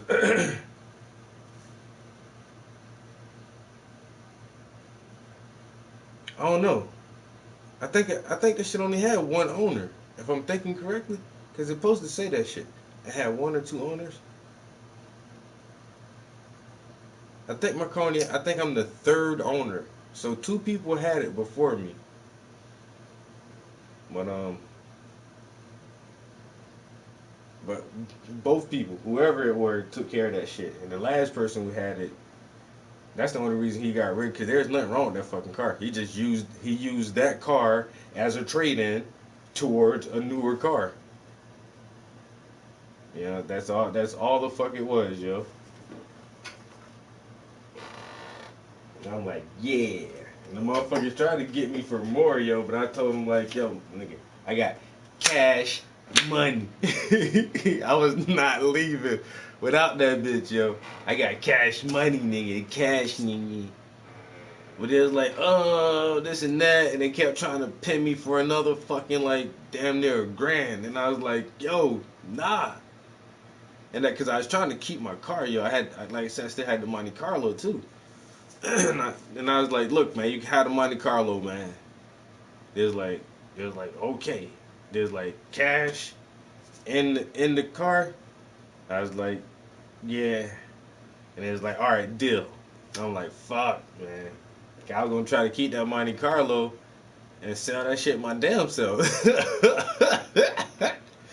That shit was a good ass car still, man. I'm telling you, man. And I had just put new brakes and tires on that shit, yo.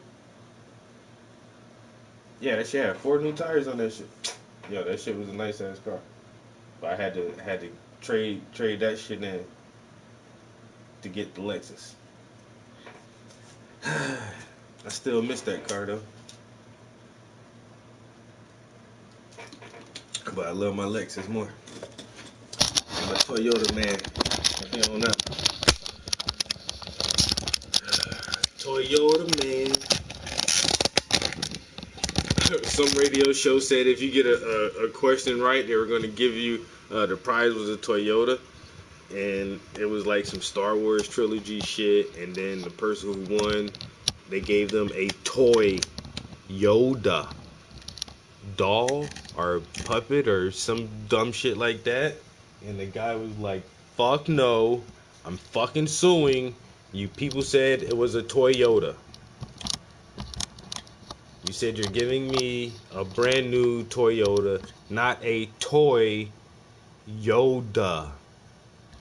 and he sued, and the radio station had to buy him a Toyota.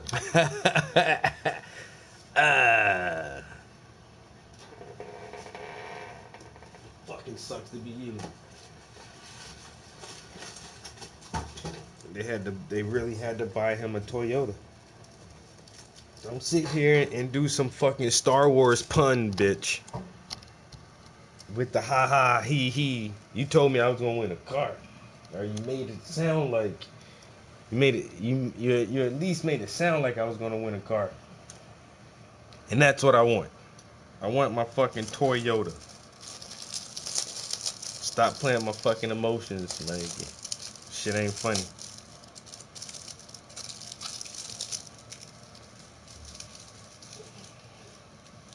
Alright. Country, maybe somewhere in South Pacific or something, that measures their success as a nation with what they call their gross national happiness. It's a totally different premise. What country is that? I can't remember. Maybe you Google gross national happiness. Thanks, Fingers. Thanks, Fingers.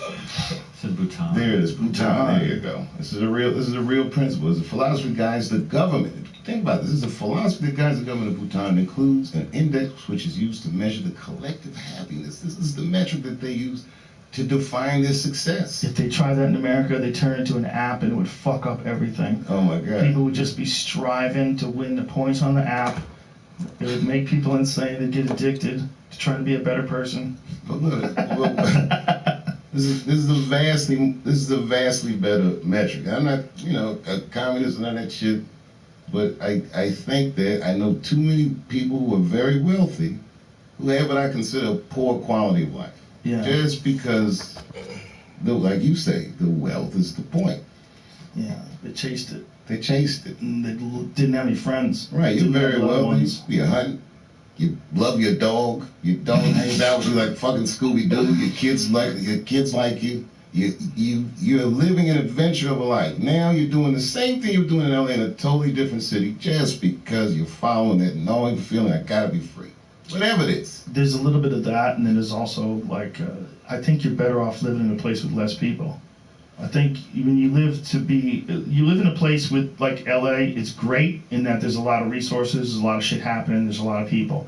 But it's bad in that sometimes it diminishes the value of people a little bit when there's so many of them. Like, people stop thinking about In people LA, as valuable. I don't even think that it's that. For me, the thing that I always had a hard time with was the point of the place was show business. Yeah.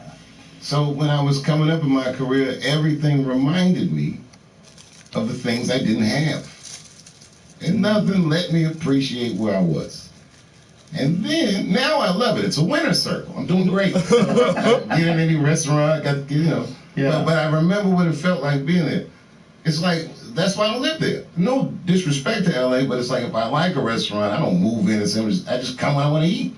I want to live in the restaurant. I think your idea of living in another place gives you perspective. There's no question. It's the best way to have perspective. If you're stuck in that showbiz world, that becomes your culture. Your culture is like this tiny fraction of the human beings in the world, and so many people just start relating only to people in that culture.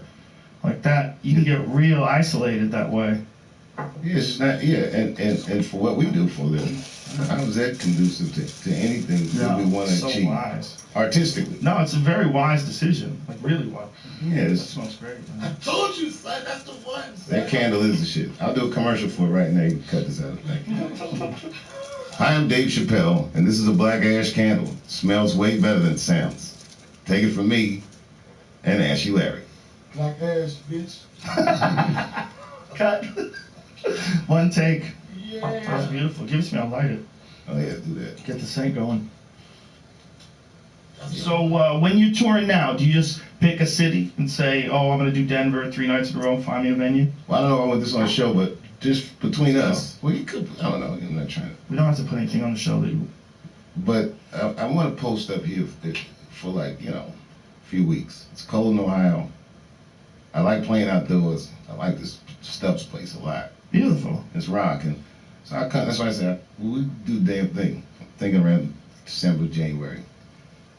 Stay here for 4 to 6 weeks, try to finish the act that I was close. When we were supposed to do those shows and Man, that summer was gonna be fire, son. me and Joe Rogan went on sale with some tickets. And this Joe, we must have sold 36,000.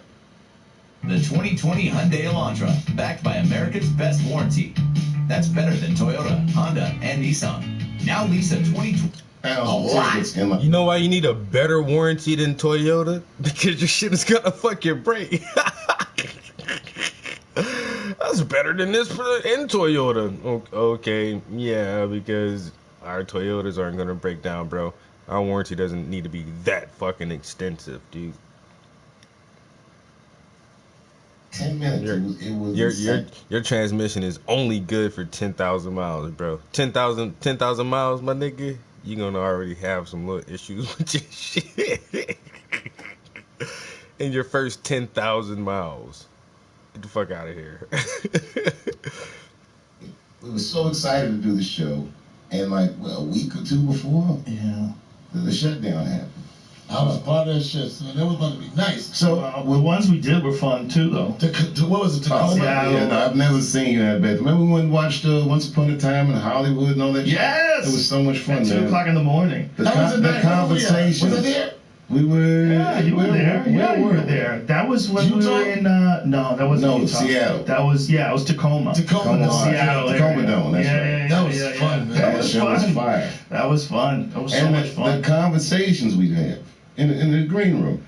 You know, every tour has its own culture, but the culture of this tour that we did together was great. Yeah, Ian Edwards, who was traveling with you. But he was always famine, man. He was always tired from not getting the right protein. Ian, This nigga slept the whole joint, son. But Ian and I, the first time I'd ever left the country, I was like 18. I had my 19th birthday there in Scotland. I did the Edinburgh Festival. And Ian Edwards was on the festival doing a show. And we, black dudes from the West, like way West, man, we hit it off. We would crack each other up. And then bam, I just see him, on the road. Made me feel 20 years younger. And we all sit around in the green room. The lights are red, music's good, really good vibes, really good company. It was a perfect mashup. You nail it with the red lights in your room. It changes everything. I'm gonna steal that from you. Oh man, please be my guest. Maybe I'll go with purple. It's all about the ambiance. Because I used to just sit in a room with hard white lights and the fruit plate that I don't know how long it had been there, and no music, and the early days, no friends. You just sitting in there with maybe a joke book, just waiting all the time, just waiting. And at some point you realize, well, this has got to be fun. I can't just be sitting in these rooms looking at these walls. Well, who the fuck has to bring a book to work? Right. It was that. Right. So I just started sexing it up, like just having fun. And then when you start getting big on the road, you start bringing your friends out and all that shit. Then it gets really fun. And you become like a surrogate family. The longer you stay out together, you learn each other's creature habits. You find out shit about each other you don't know. You see. Talk about the shacks, son. You see what people are made of. Man, we had so much the road. We had so much fucking fun. Yeah, you would love that Ohio shit. Daddy, remember that I wish night? I could have gone, but that's when I was planning on coming Remember here. that night that we not doing any stand-up. I had my drone that night. Oh, yeah. We had my drone. I don't even know how to fly my own drone. One of my friends was flying the drone, and it was late at night. I was like, yo, get the drone shots. So we get the drone shots.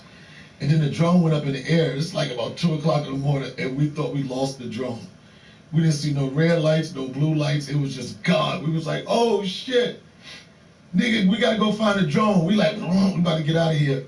We thought we lost the drone. The drone was supposed to be at the bed and breakfast. How well can you control those things? Like the people that know how to drive it, they can control it where they can't see it through like measurements and distance and everything.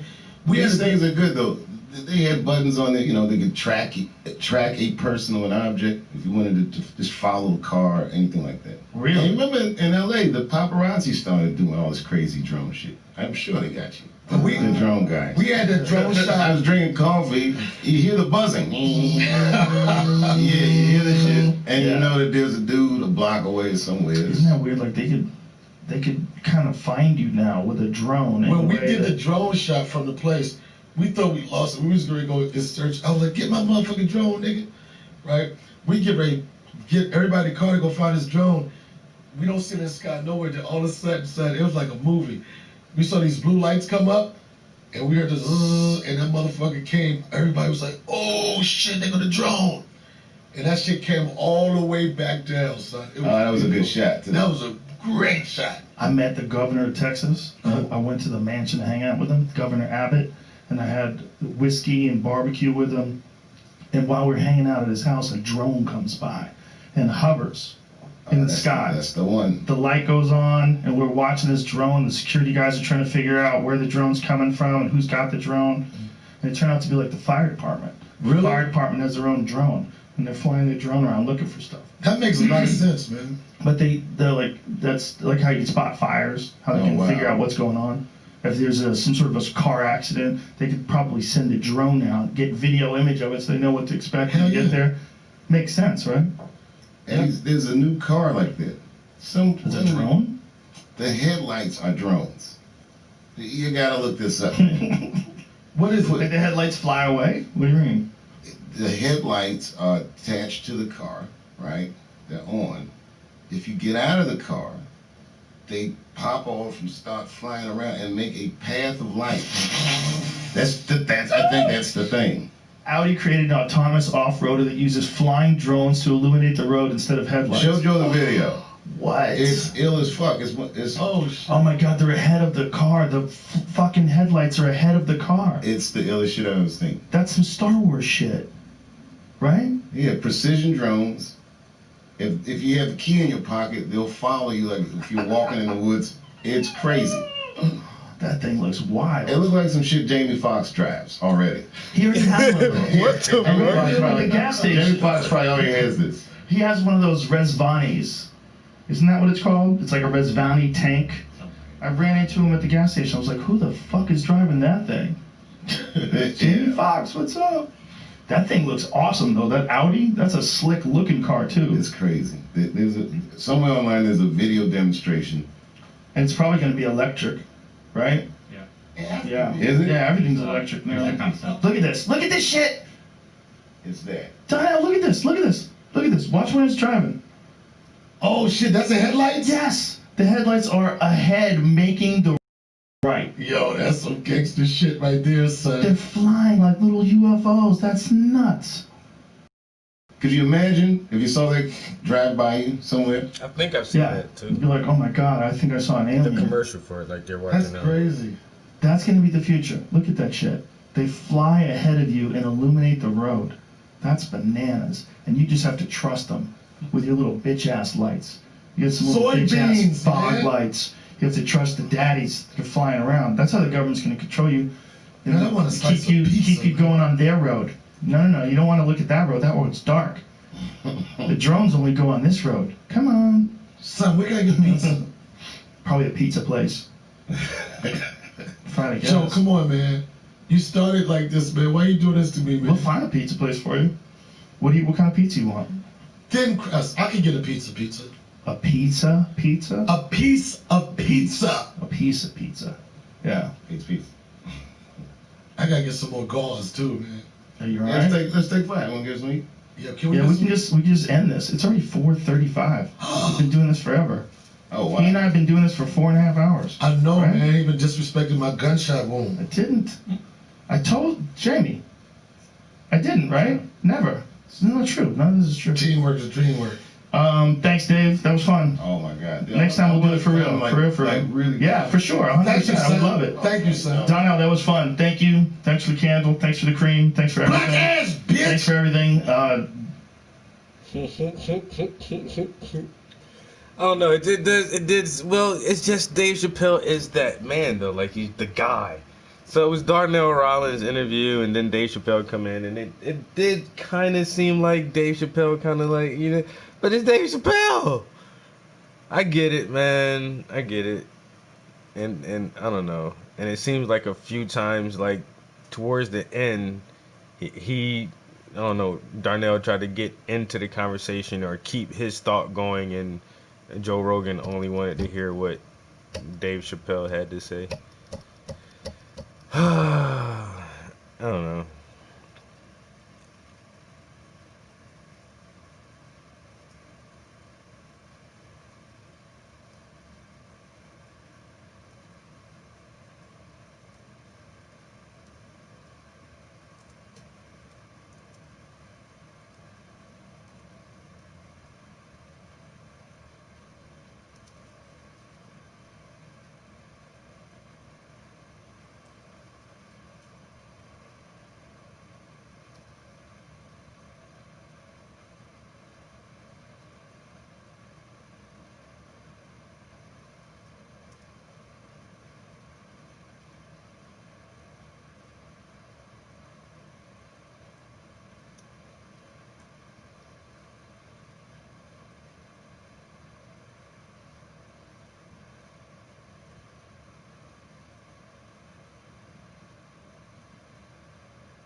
All right, let's see this Audi commercial again with the flying headlights.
All right.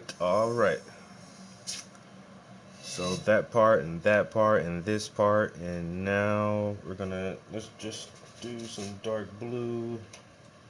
Dark blue. So I think eat everything. Hello, chicken. Keep that away from me no matter what. Okay. Give me that. No, let's go. Going out.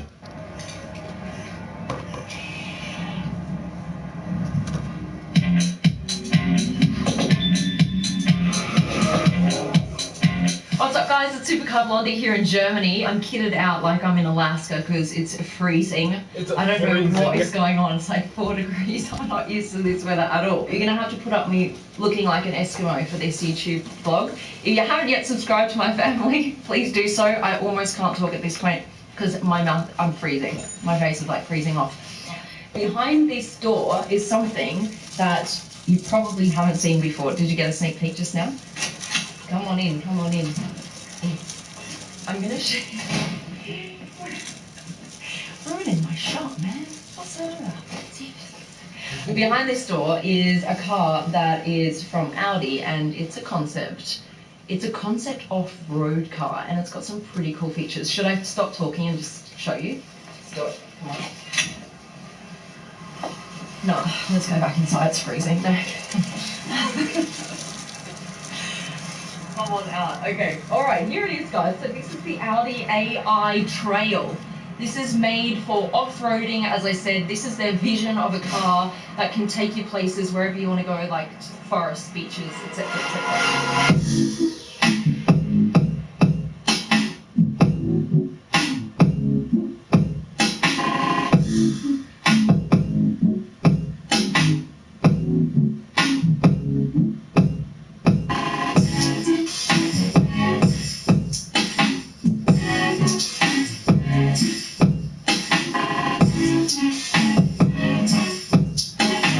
Take a look at this.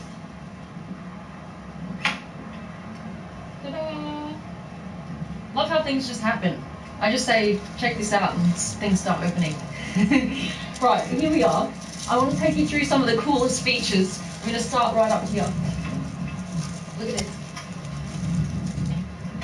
You'll never guess what's on the roof. You have drones on the roof. Here they are. 1, 2, 3, 4, 5 of them.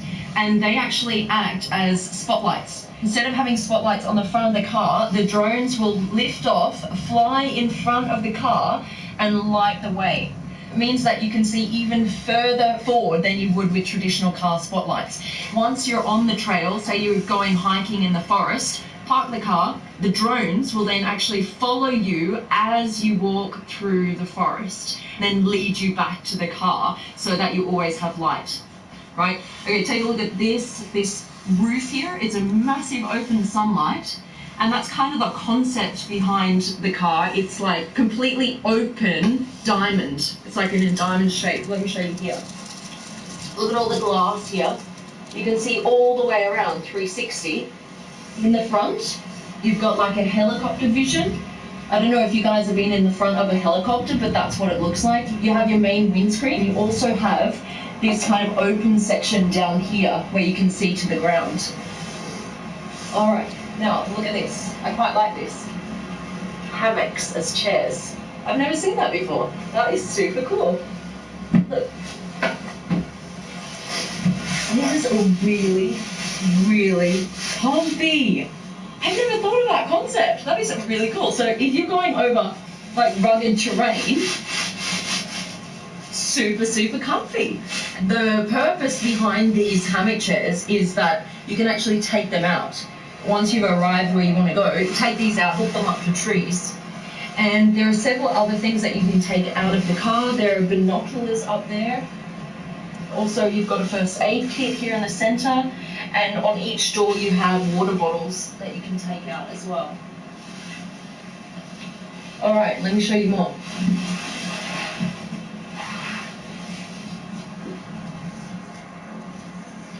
We're on the back of the car here. Look how this is fully open. These tires here, these are like the coolest off-road tires I've ever seen. Look at this design. That is pretty cool, huh? look what you can do. Got my phone here. The driver takes their phone and slots it just in here, okay? And this becomes your dash. There are no other buttons or levers in the car. Look, there's no center console where you control anything. It's completely free. Everything is controlled by your smartphone. You only have a wheel, a smartphone, and some pedals. This is like this same kind of style as my steering wheel in my car, Lucy. It's kind of cut off here at the top. Looks pretty cool for a rugged terrain car, doesn't it? And you've got these side mirrors here, and there's one on that side, obviously. And you've got this space here for storage, say if you want to bring a tent or whatever else. I found one lever. This actually moves your seat forward. If there was a button to be found, you know I'd find it, right? They have all of those buttons. A little button. I knew there'd be a button somewhere. We love buttons. It's kind of my specialty. They're trying to focus on like sustainable materials. In future, there's some recycled leather in this car. And what Audi's trying to do is make specific vehicles for specific purposes in the future. This one's specifically for off-road, then they'll make another one specifically for the track.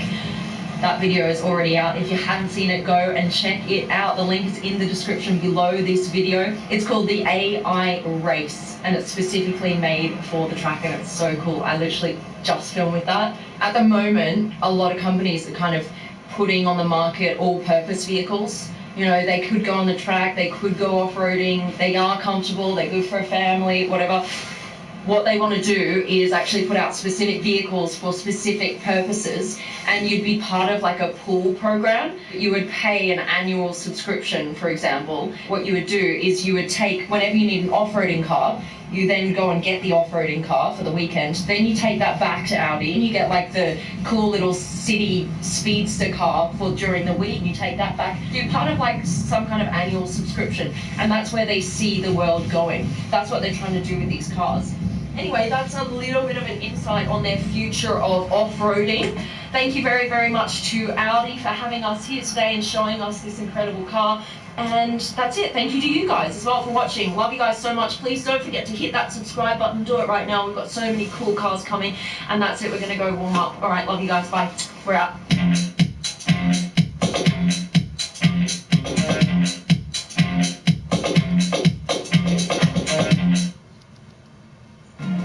The all-new Kia K5 is bringing sporty back to the sedan. You'll love its turbocharged power, driver-oriented cockpit. Like I'm saying, even like once again, Kia, the Kia K5. I mean, it's a Kia, and I think Kia is an offshoot of Hyundai.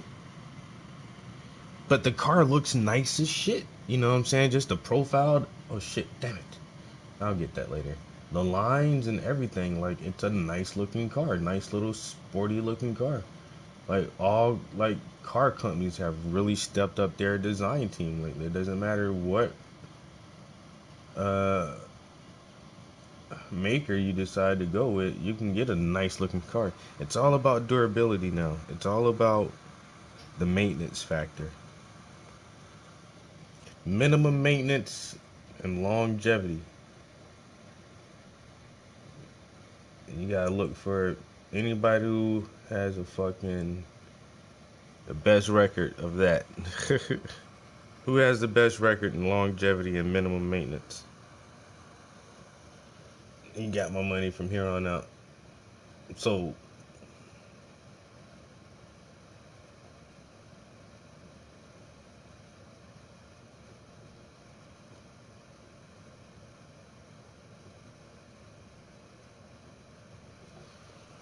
I am sold.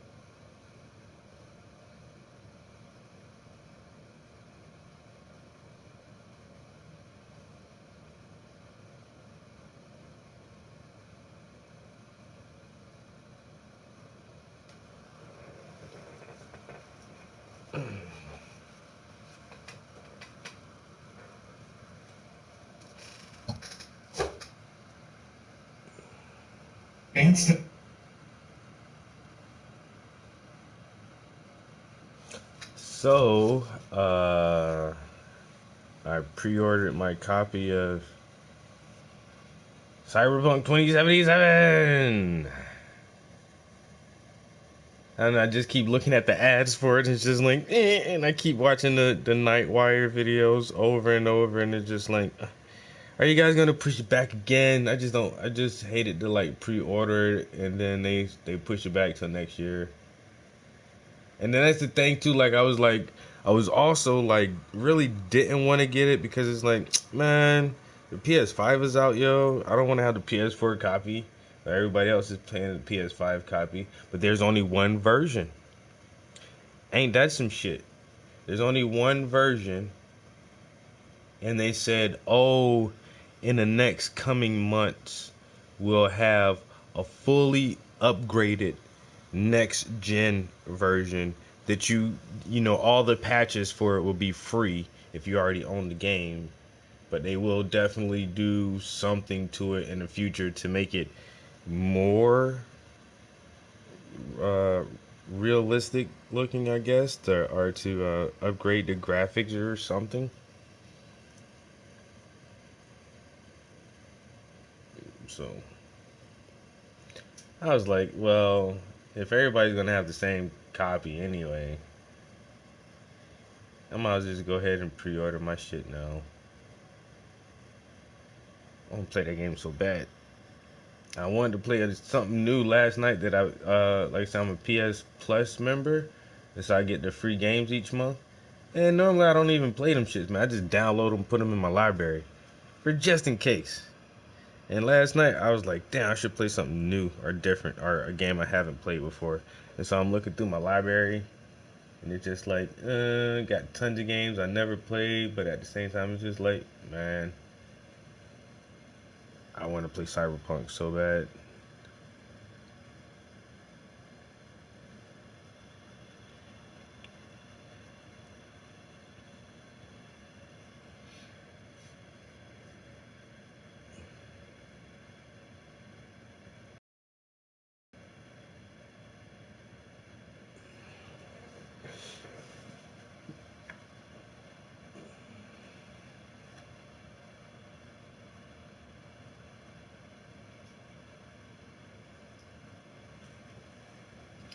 Just want to play Cyberpunk. Mm-mm-mm-mm-mm.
Okay.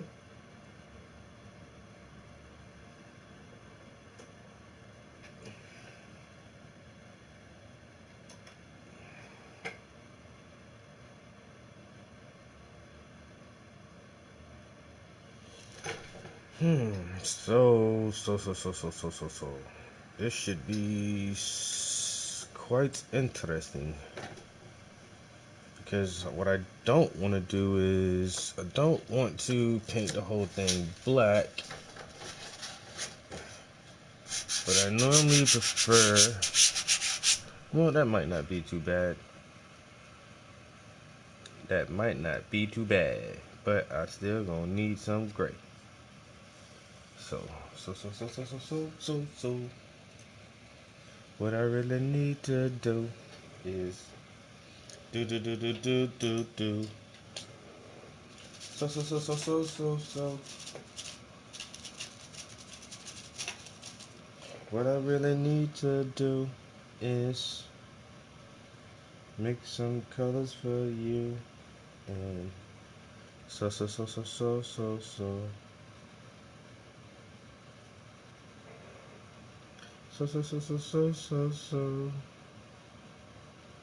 What I really need to do is mix some colors for you and so. So.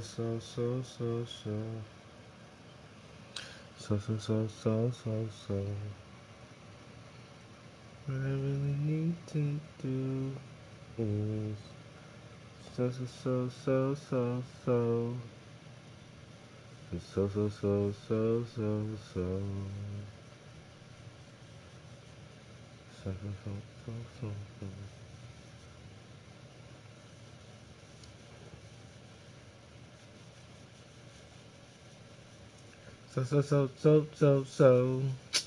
Mm. Mm.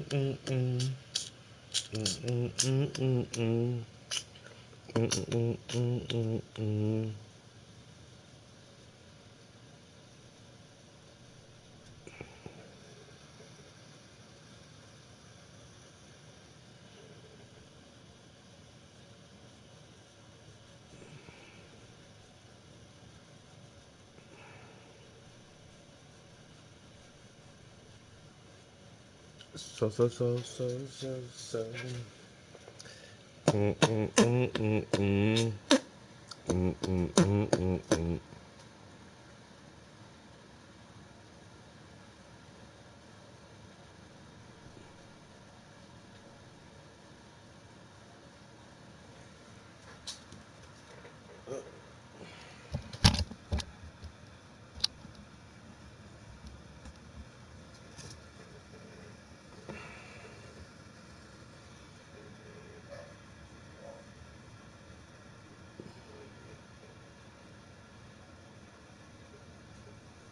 Mm. My dog is barking like someone's at the door. Let me go check this out real quick, guys. Because I am expecting a package.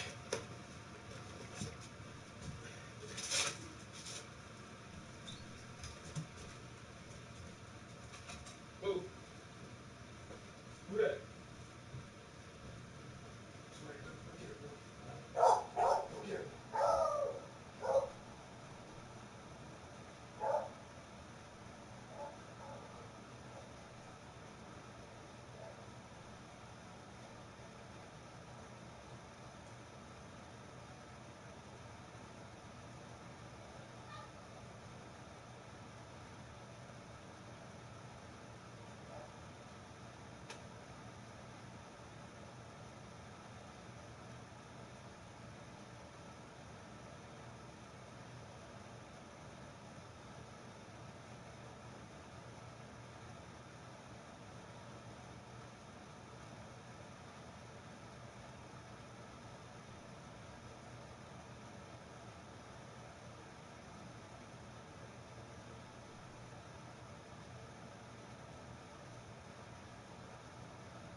You ever heard of this?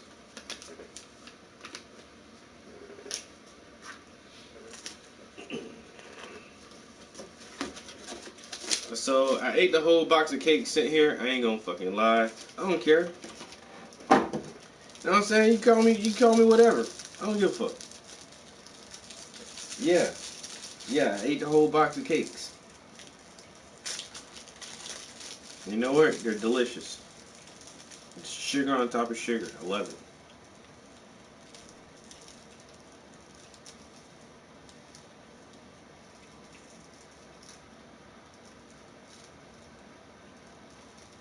And that's why I gotta stop eating so much of this shit. And start doing more shit like this.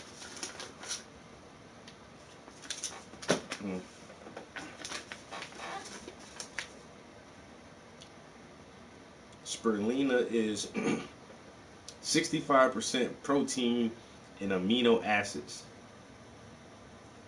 and also has anti-inflammatory properties. It is extremely high in chlorophyll, which helps remove toxins from the blood and boost your immune system.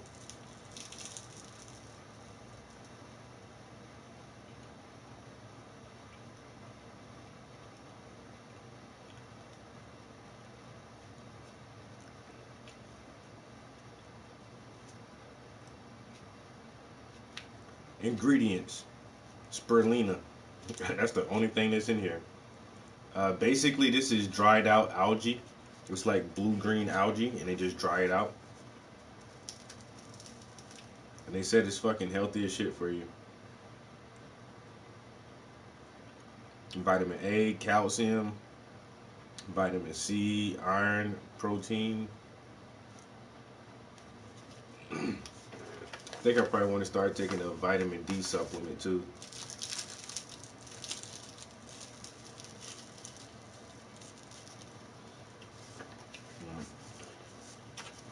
What I was gonna do is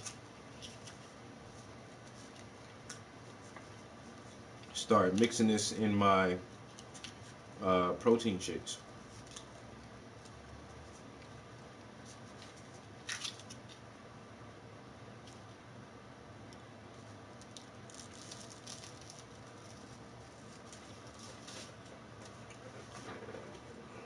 So, oh damn, it's already almost 11 o'clock. Well,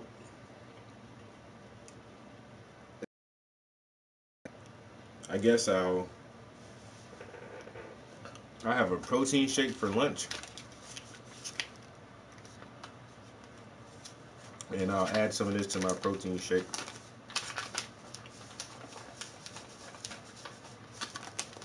Because I already had a bowl of oatmeal and a box of cakes for breakfast. So what? Sue me. Sue me. I ate a box of cakes. It's not like I do that shit all the time.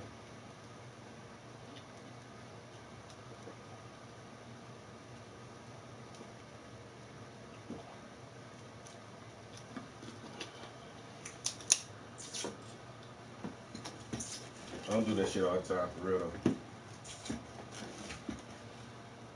Oh, 18 hours ago, more, no. In order to work together, you gotta see what each other can do. Night City Wire Episode 5 has come and gone. I had assumed that there may be another Night City Wire coming just before launch, but that will not be the case. Interestingly, based on CD Projekt Red's wording of this being the final episode before launch, I guess the door is still wide open for a new episode after release, maybe detailing the first single-player story expansion of the game, set to arrive sometime in 2021. Either way, the last few days we've seen an unloading on new Cyberpunk 2077 information, and it's going to take take a few days to get through everything, so as usual, consider subscribing and turning notifications on to stay up to date on everything Cyberpunk 2077. Nonetheless, the marketing for this game is not slowing down, as CD Projekt Red's latest partnership is with Sprite, and it appears all around the world more billboards and posters are being spotted, sporting that beautiful December 10th release date. It truly is full steam ahead right now, and it is a surreal feeling. But to some of the actual recent news, we got to see some of the new music that was revealed by Pitchfork.com. These are some of the soundtracks. This is some of the real artists with their in-universe's names. We know some of these songs, we've heard them before, like Rainy Shockney's Point Break Candy, Hole in the Sun, that's actually a song that I really enjoyed, and more recently Run the Jewels' Yankee and the Braves' No Save Point. And there are some key omissions here. We still don't see A$AP Rocky, but he has been confirmed by CD Projekt Red that he's still in the game, and then obviously Samurai is not at all mentioned in this, but these are some of the music that will be playing on radio stations throughout Night City. And then there has been some curiosity over a photo mode, because CD Projekt... Yeah, I heard some of that Killer Mike, that Run the Jewel track. I can't remember, was that on the Sprite commercial? I might have heard that shit on the Sprite commercial. I don't know. Well, that's pretty cool. Killer Mike got a slot on fucking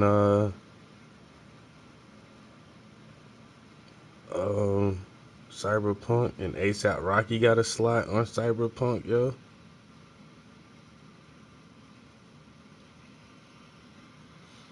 Motherfuckers don't know, man. Video game music with that bread out too, yo.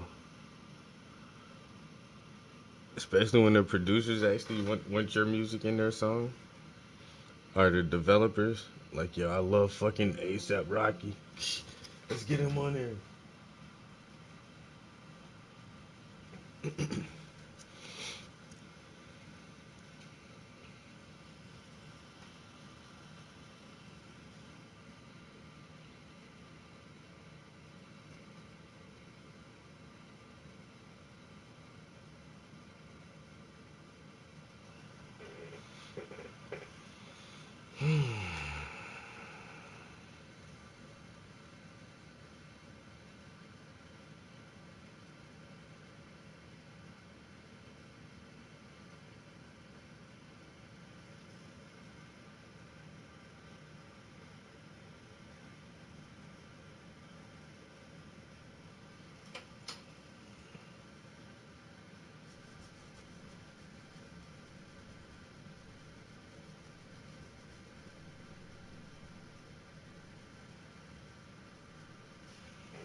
Trying so hard not to add some black, but I might have to right here, guys.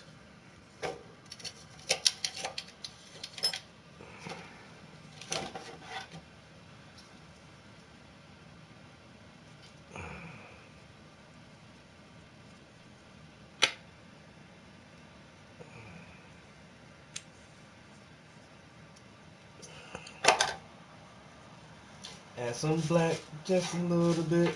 Some black, just a little bit. Add some black, just a little bit. Add some black, just a little bit. Add some black. You got some black in you? No? You want some? Add some black, just a little bit. Add some black. I'm black at it.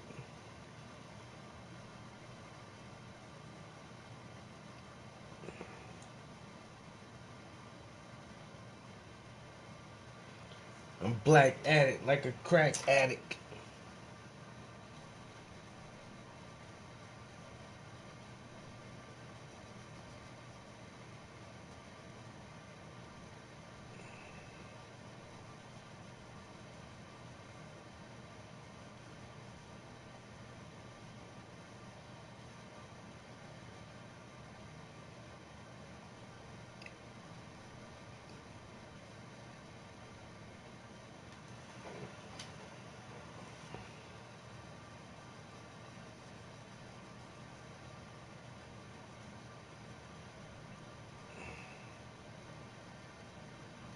Alright, something like that.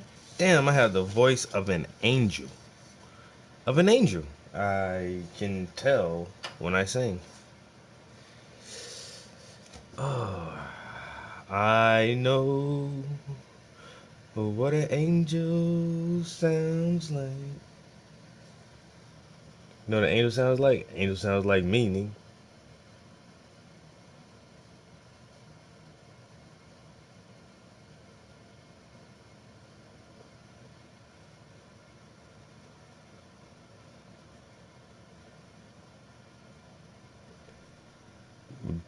Do. So.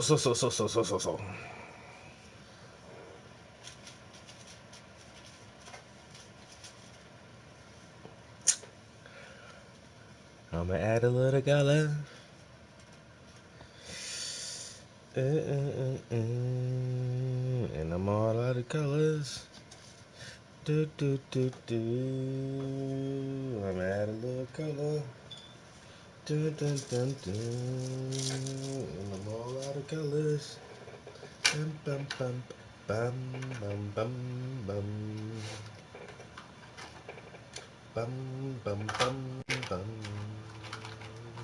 And I'ma add a little color. Dun. I'm all out of color. Bum. I'ma add a little color. Dun.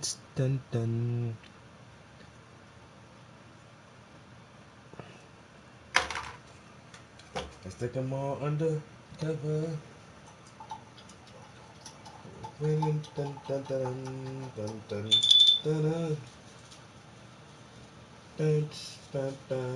Add a little donut.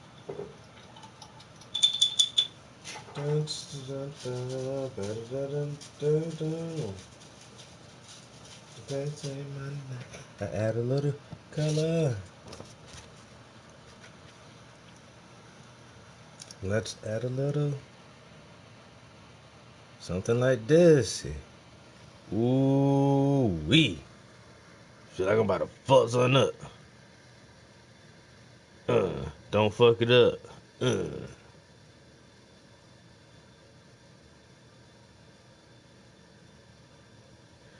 Cause I'ma add a little color. Shit. So what I should have done was this way.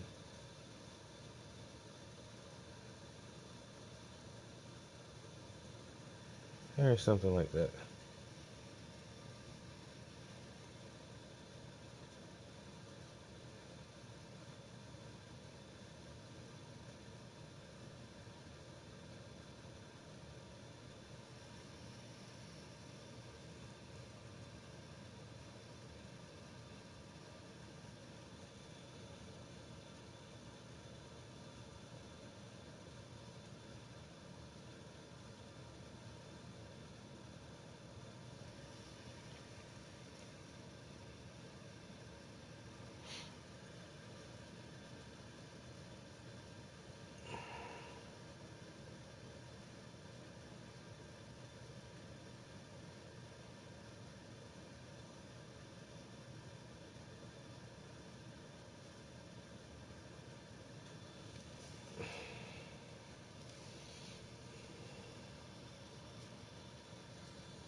Red have been quiet somewhat on this, but somebody did ask Marcin Mamat, the global community lead, about this on Twitter. One individual said, is there a photo mode in the game? And Marcin said the answer is yes. And then someone said, will we actually be able to see V with the photo mode or just everyone else? Marcin Mamat responded by saying, you will be able to see your character in it. You will even be able to change poses and stuff. And then somebody asked, go on. Marcin said, we will share more details on that before the release. I have a feeling you will do some amazing things with it. And in all honesty, photo modes in games is just a no-brainer, as it's the easiest way for free marketing, because everybody will be posting awesome images on Twitter and various social media websites. And like I said, it just makes a lot of sense for AAA games nowadays. But we did get a look at a new character, and that is Nina Kravitz. She's actually part of the soundtrack for Cyberpunk 2077, but she is actually also appearing as a character, and she's going to be a Ripperdoc in Cyberpunk with her face and voice, and this is a screenshot of her character in the game. And then this is something that was announced during Night City Wire Episode 5, but I thought I'd briefly mention it. CD Projekt Red said anyone who gets Cyberpunk 2077, no matter the platform or edition, will be able to claim a set of digital goodies. If you connect your game to GOG, you can also get in-game rewards. And I saw some people blowing this up saying that this is exclusive content, what CDPR is against, and I really do fail to understand the complaint, because nothing at all here is exclusive, and I really just think some people have hate boners for everything that CD Projekt Red announces. Either way, what we have here is a couple of skins, some Witcher themed, one GOG themed, cool little jacket with samurai on the top, and then the Witcher logo below that, and then we have a Witcher sword, so nothing really surprising here, just some cool little goodies that you can add if you connect your account. But in some more significant news, this is something that I know a lot of PC players have been awaiting, and then we have further spec announcements, system requirements. So in the past, we've had minimum and recommended revealed. Now we have a couple of other different options. So for Ultra, the recommendation is of a 2160p resolution, graphics settings of Ultra, operating system of a 64-bit Windows 10, processor is an Intel Core i7 4790, and an AMD Ryzen 5 3600, memory of 16 gigabytes, graphics card is an RTX 2080S and an RTX 3070, and then Radeon RX 6800 XT. VRAM is 8 gigabytes, and storage again is 70 gigabytes SSD. Now for the ultimate setting of Ray Tracing Ultra, you need to have 2160p resolution, graphics settings of Ray Tracing Ultra, operating system of 64-bit Windows 10. The processor needs to be an Intel Core i7 6700 or an AMD Ryzen 5 3600, memory of 16 gigabytes. Graphics card is an RTX 3080 if you can even obtain one of those right now. I know it's been sold out all over the market for the last couple of months, and it doesn't seem like that's going to change anytime soon. For VRAM needs to be 10 gigabytes and storage of 70 gigabytes SSD. But next we move forward to probably the main subject of this video, and that is a lot of new gameplay that CD Projekt Red has revealed, which has given us a lot of new details and information on different aspects of the experience that we'll be getting in just under 3 weeks. So starting off, we have some Xbox One X and Xbox Series X gameplay that very surprisingly was released in a live stream from CD Projekt Red a number of days ago. We streamed this on the channel. It was just a very surprise event. Nobody expected it, and we are going to be having PlayStation 5 and PlayStation 4 gameplay coming in the near future. This has been confirmed by CD Projekt Red. Maybe sometime next week they'll drop another surprise stream with about 10 minutes of gameplay, but expect that very, very soon. Now, from this footage, there's only a couple of really noticeable things that I wanted to point out. But for starters, looking at the heads-up display, we obviously have that optional task of calling Judy. It's been said by some of the previewers that we can fill in Judy on certain quests and story stuff and build our relationship with her. The assumption is that this will lead to an actual romanceable relationship. It's unclear if orientation or something like that could play into this, like her only being attracted to girls, although there's been some indication that that's not the case. Either way, it does seem like we have the choice at our disposal of how that relationship will build or not. Now, other things on this heads-up display, if we look at the lower left-hand corner, we can see obviously the D-pad, which comes into play. We obviously have the phone option, which we can open up, see some messages. It looks like at the moment V has 2 messages, maybe some from fixers, or we can get jobs to do later on. Then right next button, we have the option to call our vehicle to our location, as it has been indicated by CD Projekt Red. How many vehicles we have are owned at the moment. There's a pull-down menu, so we can choose which specific vehicle we want to have at our location to come pick us up. And then after that, we have some other options for,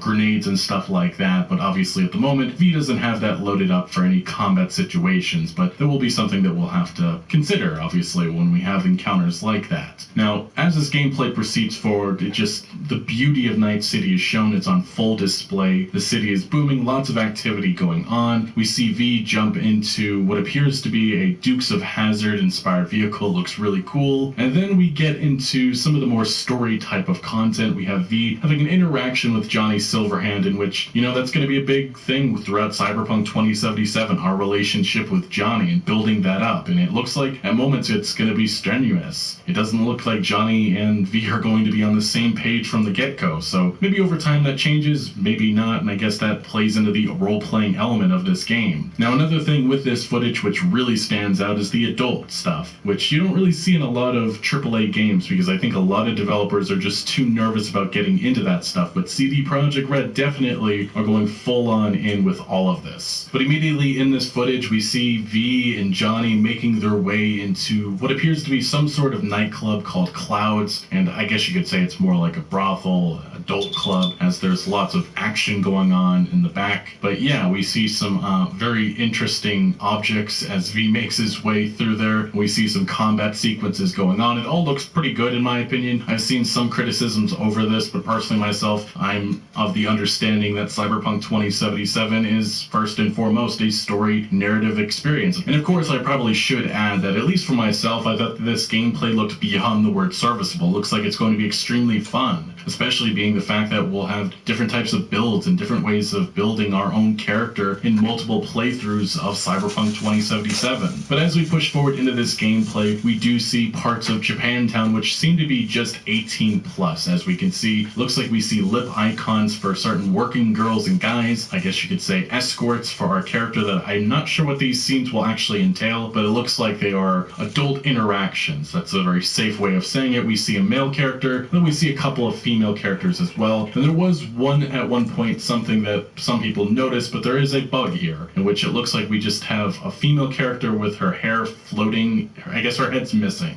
So yes, Cyberpunk 2077 obviously has some visual issues. This has been noted in some of the recent previews, but this is nothing new. This is no surprise, as CD Projekt Red has very publicly said that they've had some trouble and some things that they are working on. Hopefully that most of this will be resolved in the Day 0 or Day 1 patch. But moving along in this footage, we next see an interaction that V has the outside of a location that she's trying to enter into, and this is where we see some of the RPG dialogue options at our disposal, things that we can choose from. We have the non-aggressive answer, which is like, I don't want any trouble, we're just looking for fingers, and we can pretty much maybe talk our way out of violence. But then in this footage specifically, V just goes with the violent route, which is just saying F off, and obviously that probably leads to a couple of other dialogue options, but ultimately it's just a bunch of gore and a bunch of action at that moment. But if you actually look at the heads-up display in the lower left-hand corner, we see some more messages on V's phone, and then we see a health booster type of option that we can use if obviously our health gets low, and then some sort of maybe grenade. But actually, even before then, this is something that I almost forgot to mention, but something that's maybe a cool or interesting detail that could maybe play a role in certain dialogue changing, but we actually have the option to, you know, draw our weapon. So I do wonder if we draw our weapon immediately, if that changes the tone and reaction of certain NPCs while we're talking to them. Now, to the final part of this specific gameplay video that I thought I would mention, it's just a different side of Cyberpunk 2077 that we really haven't seen yet, in which we're watching a brain dance. It looks like some scavengers are working on somebody, and what we see is what I would consider a different side of this game, as it's more horror. It's very dark. And this is what CD Projekt Red have been talking about for a while now. That's why people that have been comparing this saying it's Grand Theft Auto 2077 are going to be in for a very big surprise, but I'm definitely just loving it myself, because this is the stuff that really interests me, and I'm excited to see all the different themes and subjects that CDPR takes on. Now, we're going to move to the next Cyberpunk 2077 gameplay videos. This is specifically the footage that was shown during Night City Wire Episode 5, and we're going to start off with, obviously, the Johnny Silverhand clips. And what's becoming clear now is that, like in The Witcher 3 Wild Hunt, in which we got to play a couple of missions and some stuff, seeing what was going on with Ciri and some flashbacks and stuff like that, we're going to be pretty much doing that as Johnny Silverhand. Obviously, though, we're going further into the past. Visit googlestore.com to check out the best deals of the season. Deals on best-selling Nest home devices and more. These special offers start in just a few days. and we're going to be exploring the events of the tabletop RPG. That's what is happening. And actually, in one of the recent previews, this is really notable, GameSpot said that you'll also experience some of Johnny's memories from his point of view, so that means that Johnny Silverhand is indeed playable. You'll be playing through a few story missions as the legendary Rocker Boy, and you do more than just gun down enemies with his awesome overpowered revolver, though there is a lot of that too. You move through Johnny's memories as him, making choices and interacting with other characters, and those moments give you a deeper look into what kind of person he was. Cynical, brusque, mean, and often narcissistic, which, I mean, Johnny Silverhand, not a very nice or good person, and that's something that I think a lot of people don't understand about his character. So a lot of the interactions that he'll have with V, it's going to be a lot of fighting, and it's going to be a lot of hostility and just moments that maybe Johnny Silverhand isn't exactly being truthful about his motivations. Or, you know, give the best advice to V. But what we see in these new trailers is a lot of misdirection and the exploration of Johnny Silverhand's memories. We see our first look at the famous netrunner Alt Cunningham, which is laying in bed with Johnny living the good life, but the events of the tabletop RPG play out. Alt Cunningham, sometime in the early 2000s, makes a breakthrough in the transfer and containment of intelligence, both AI and the human mind. The unnamed program is able to transfer the user's mind into the net and explore independent of their existing body.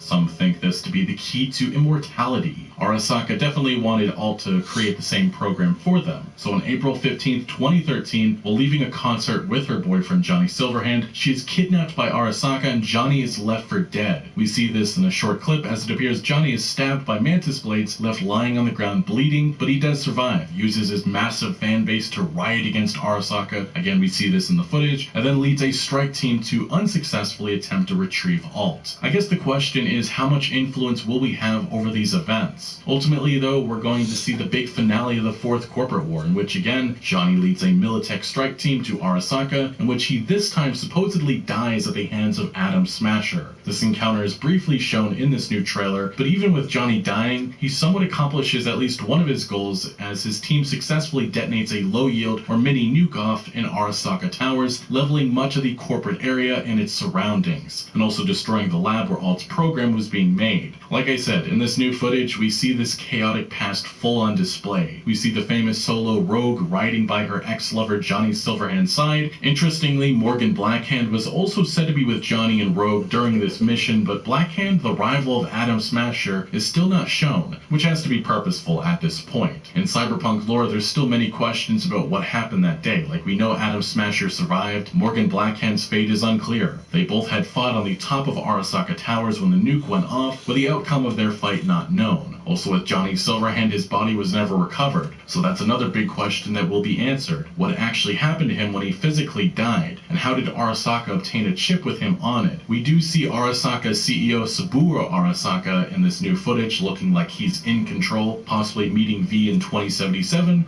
or maybe yet another memory of Johnny. Then there's Alt Cunningham, which in 2077 it's rumored that she's beyond the Black Wall, a part of the cybernet that no one has ever come back from, and one does have to wonder after 50 years if she's maybe changed it all. But besides the huge flashbacks in 2077, it at least appears that Corpo V believes that Johnny to be a terrorist. So it's quite clear that propaganda has been used by Arasaka to rewrite what happened years prior. I just wonder if whether or not Nomad or Street Kid V will react differently to Johnny being implanted in them. So I do want to proceed forward now to the next gameplay trailer. This is the main one, and right from the start we actually, again, have some misdirection going on. You would think that this may be another flashback scene with Johnny Silverhand, but I don't actually think it is. I believe that this is Rogue with V in 2077 in some sort of flying vehicle and they're getting shot out of the sky. Again, the context is unclear, but I do think that this is Rogue, and they're obviously forced to jump out. But moving along in this trailer, we next get our first look at underwater ocean gameplay, in which this is an activity that CD Projekt Red confirmed a while ago, but they kind of have downplayed how much we'll actually be able to do underwater and on the ocean. We also already knew for a while now that V could swim, but here it looks like we have V with somebody else in scuba diver gear exploring the remnants or the old wreckage, maybe from the Fourth Corporate War, as this looks like a part of Night City that is no longer. Maybe V and this mysterious individual are searching for an object or something that is underwater now. But to the direct following scene or clip, we have what appears to be Johnny Silverhand in cyberspace, and it looks like V's coming upon him. Maybe this is a surprise moment, but this is probably a place where the two of them can actually talk and meet, separate from V's body. But to the next situation, what's really notable about this specific encounter is that we have Takamura to the left, and then we have Oda to the center, in which we have the dialogue options that are quickly, we have to make a choice fast, which is Oda, gonna help or not? Hanako should decide for herself, and the other option is, this is your duty. Now, why is this important? Well, this is a callback to something that we talked about a while ago, in which a t-shirt confirmed who Oda actually is. And he is a cyber ninja and Hanako Arasaka's devoted bodyguard. Everything he knows about martial arts he learned from Takamura, his sensei and close friend. Now, Hanako Arasaka is said to be the youngest child of Saburo Arasaka, although in Cyberpunk 2077 she'll still be close to 80 years old, but in reality I don't even know what that necessarily means, as her father is close to 158 years old and he looks like half his age, and then Yorinobu Arasaka should be just over 80 years old and he looks like he's in his 40s or 50s. So aging in the Cyberpunk universe seems to have gone backwards, at least for the Arasaka family, which have the funds to make that possible. But with Hanako Arasaka, it's going to be interesting to see where her allegiance is actually at, because Yorinobu Arasaka, the eldest son of Saburo, has been known to be the rebellious one. He fought Arasaka during the tabletop RPG during that timeline, and I just have to wonder how the Arasaka children feel about the company and their role in society in Cyberpunk 2077. Have Yorinobu Arasaka's rebellious feelings gone away? How does Hanako feel about things? I guess that'll all play out within the game and we'll find out for ourselves. Maybe we'll shape those decisions. But getting back to this trailer, we next see more of the character creation menu. We see some more different options and just all kinds of customization. It's gonna be so fun designing our own character V. But then we see Judy Alvarez. It looks like she's on a patio on top of some sort of building. Maybe this is Lizzie's bar, maybe it's somewhere else. But again, this goes back to what I said earlier with the Xbox footage. It's the fact that we can build our relationship with Judy, and we see some of this romance actually later in this trailer. And then here we have what appears to be some sort of street race that is going on in the Badlands. And then we get an overview of what I believe to be the Aldecado's outpost. And if you look very closely, it looks like there's some sort of military tank there. And remember, the Aldecados, the Nomads, are known for scavenging the Badlands, and there's been a lot of war going on within the United States in the last 50 years, so it makes sense that maybe the Aldecados came upon a Militech tank and maybe repaired it. As has been the case within these last couple of Night City Wires, we again get a look at Mysterious Nomad Girl and then the various outskirts of Night City, which there's just lots of garbage, lots of nastiness going on. And then we get obviously the upfront beautiful look at, well, specifically Night City. Then we have Kiri Eurodyne, and it looks like... Alright, let me take a break. We're right at the 3 hour mark. I'll catch you guys later. Peace.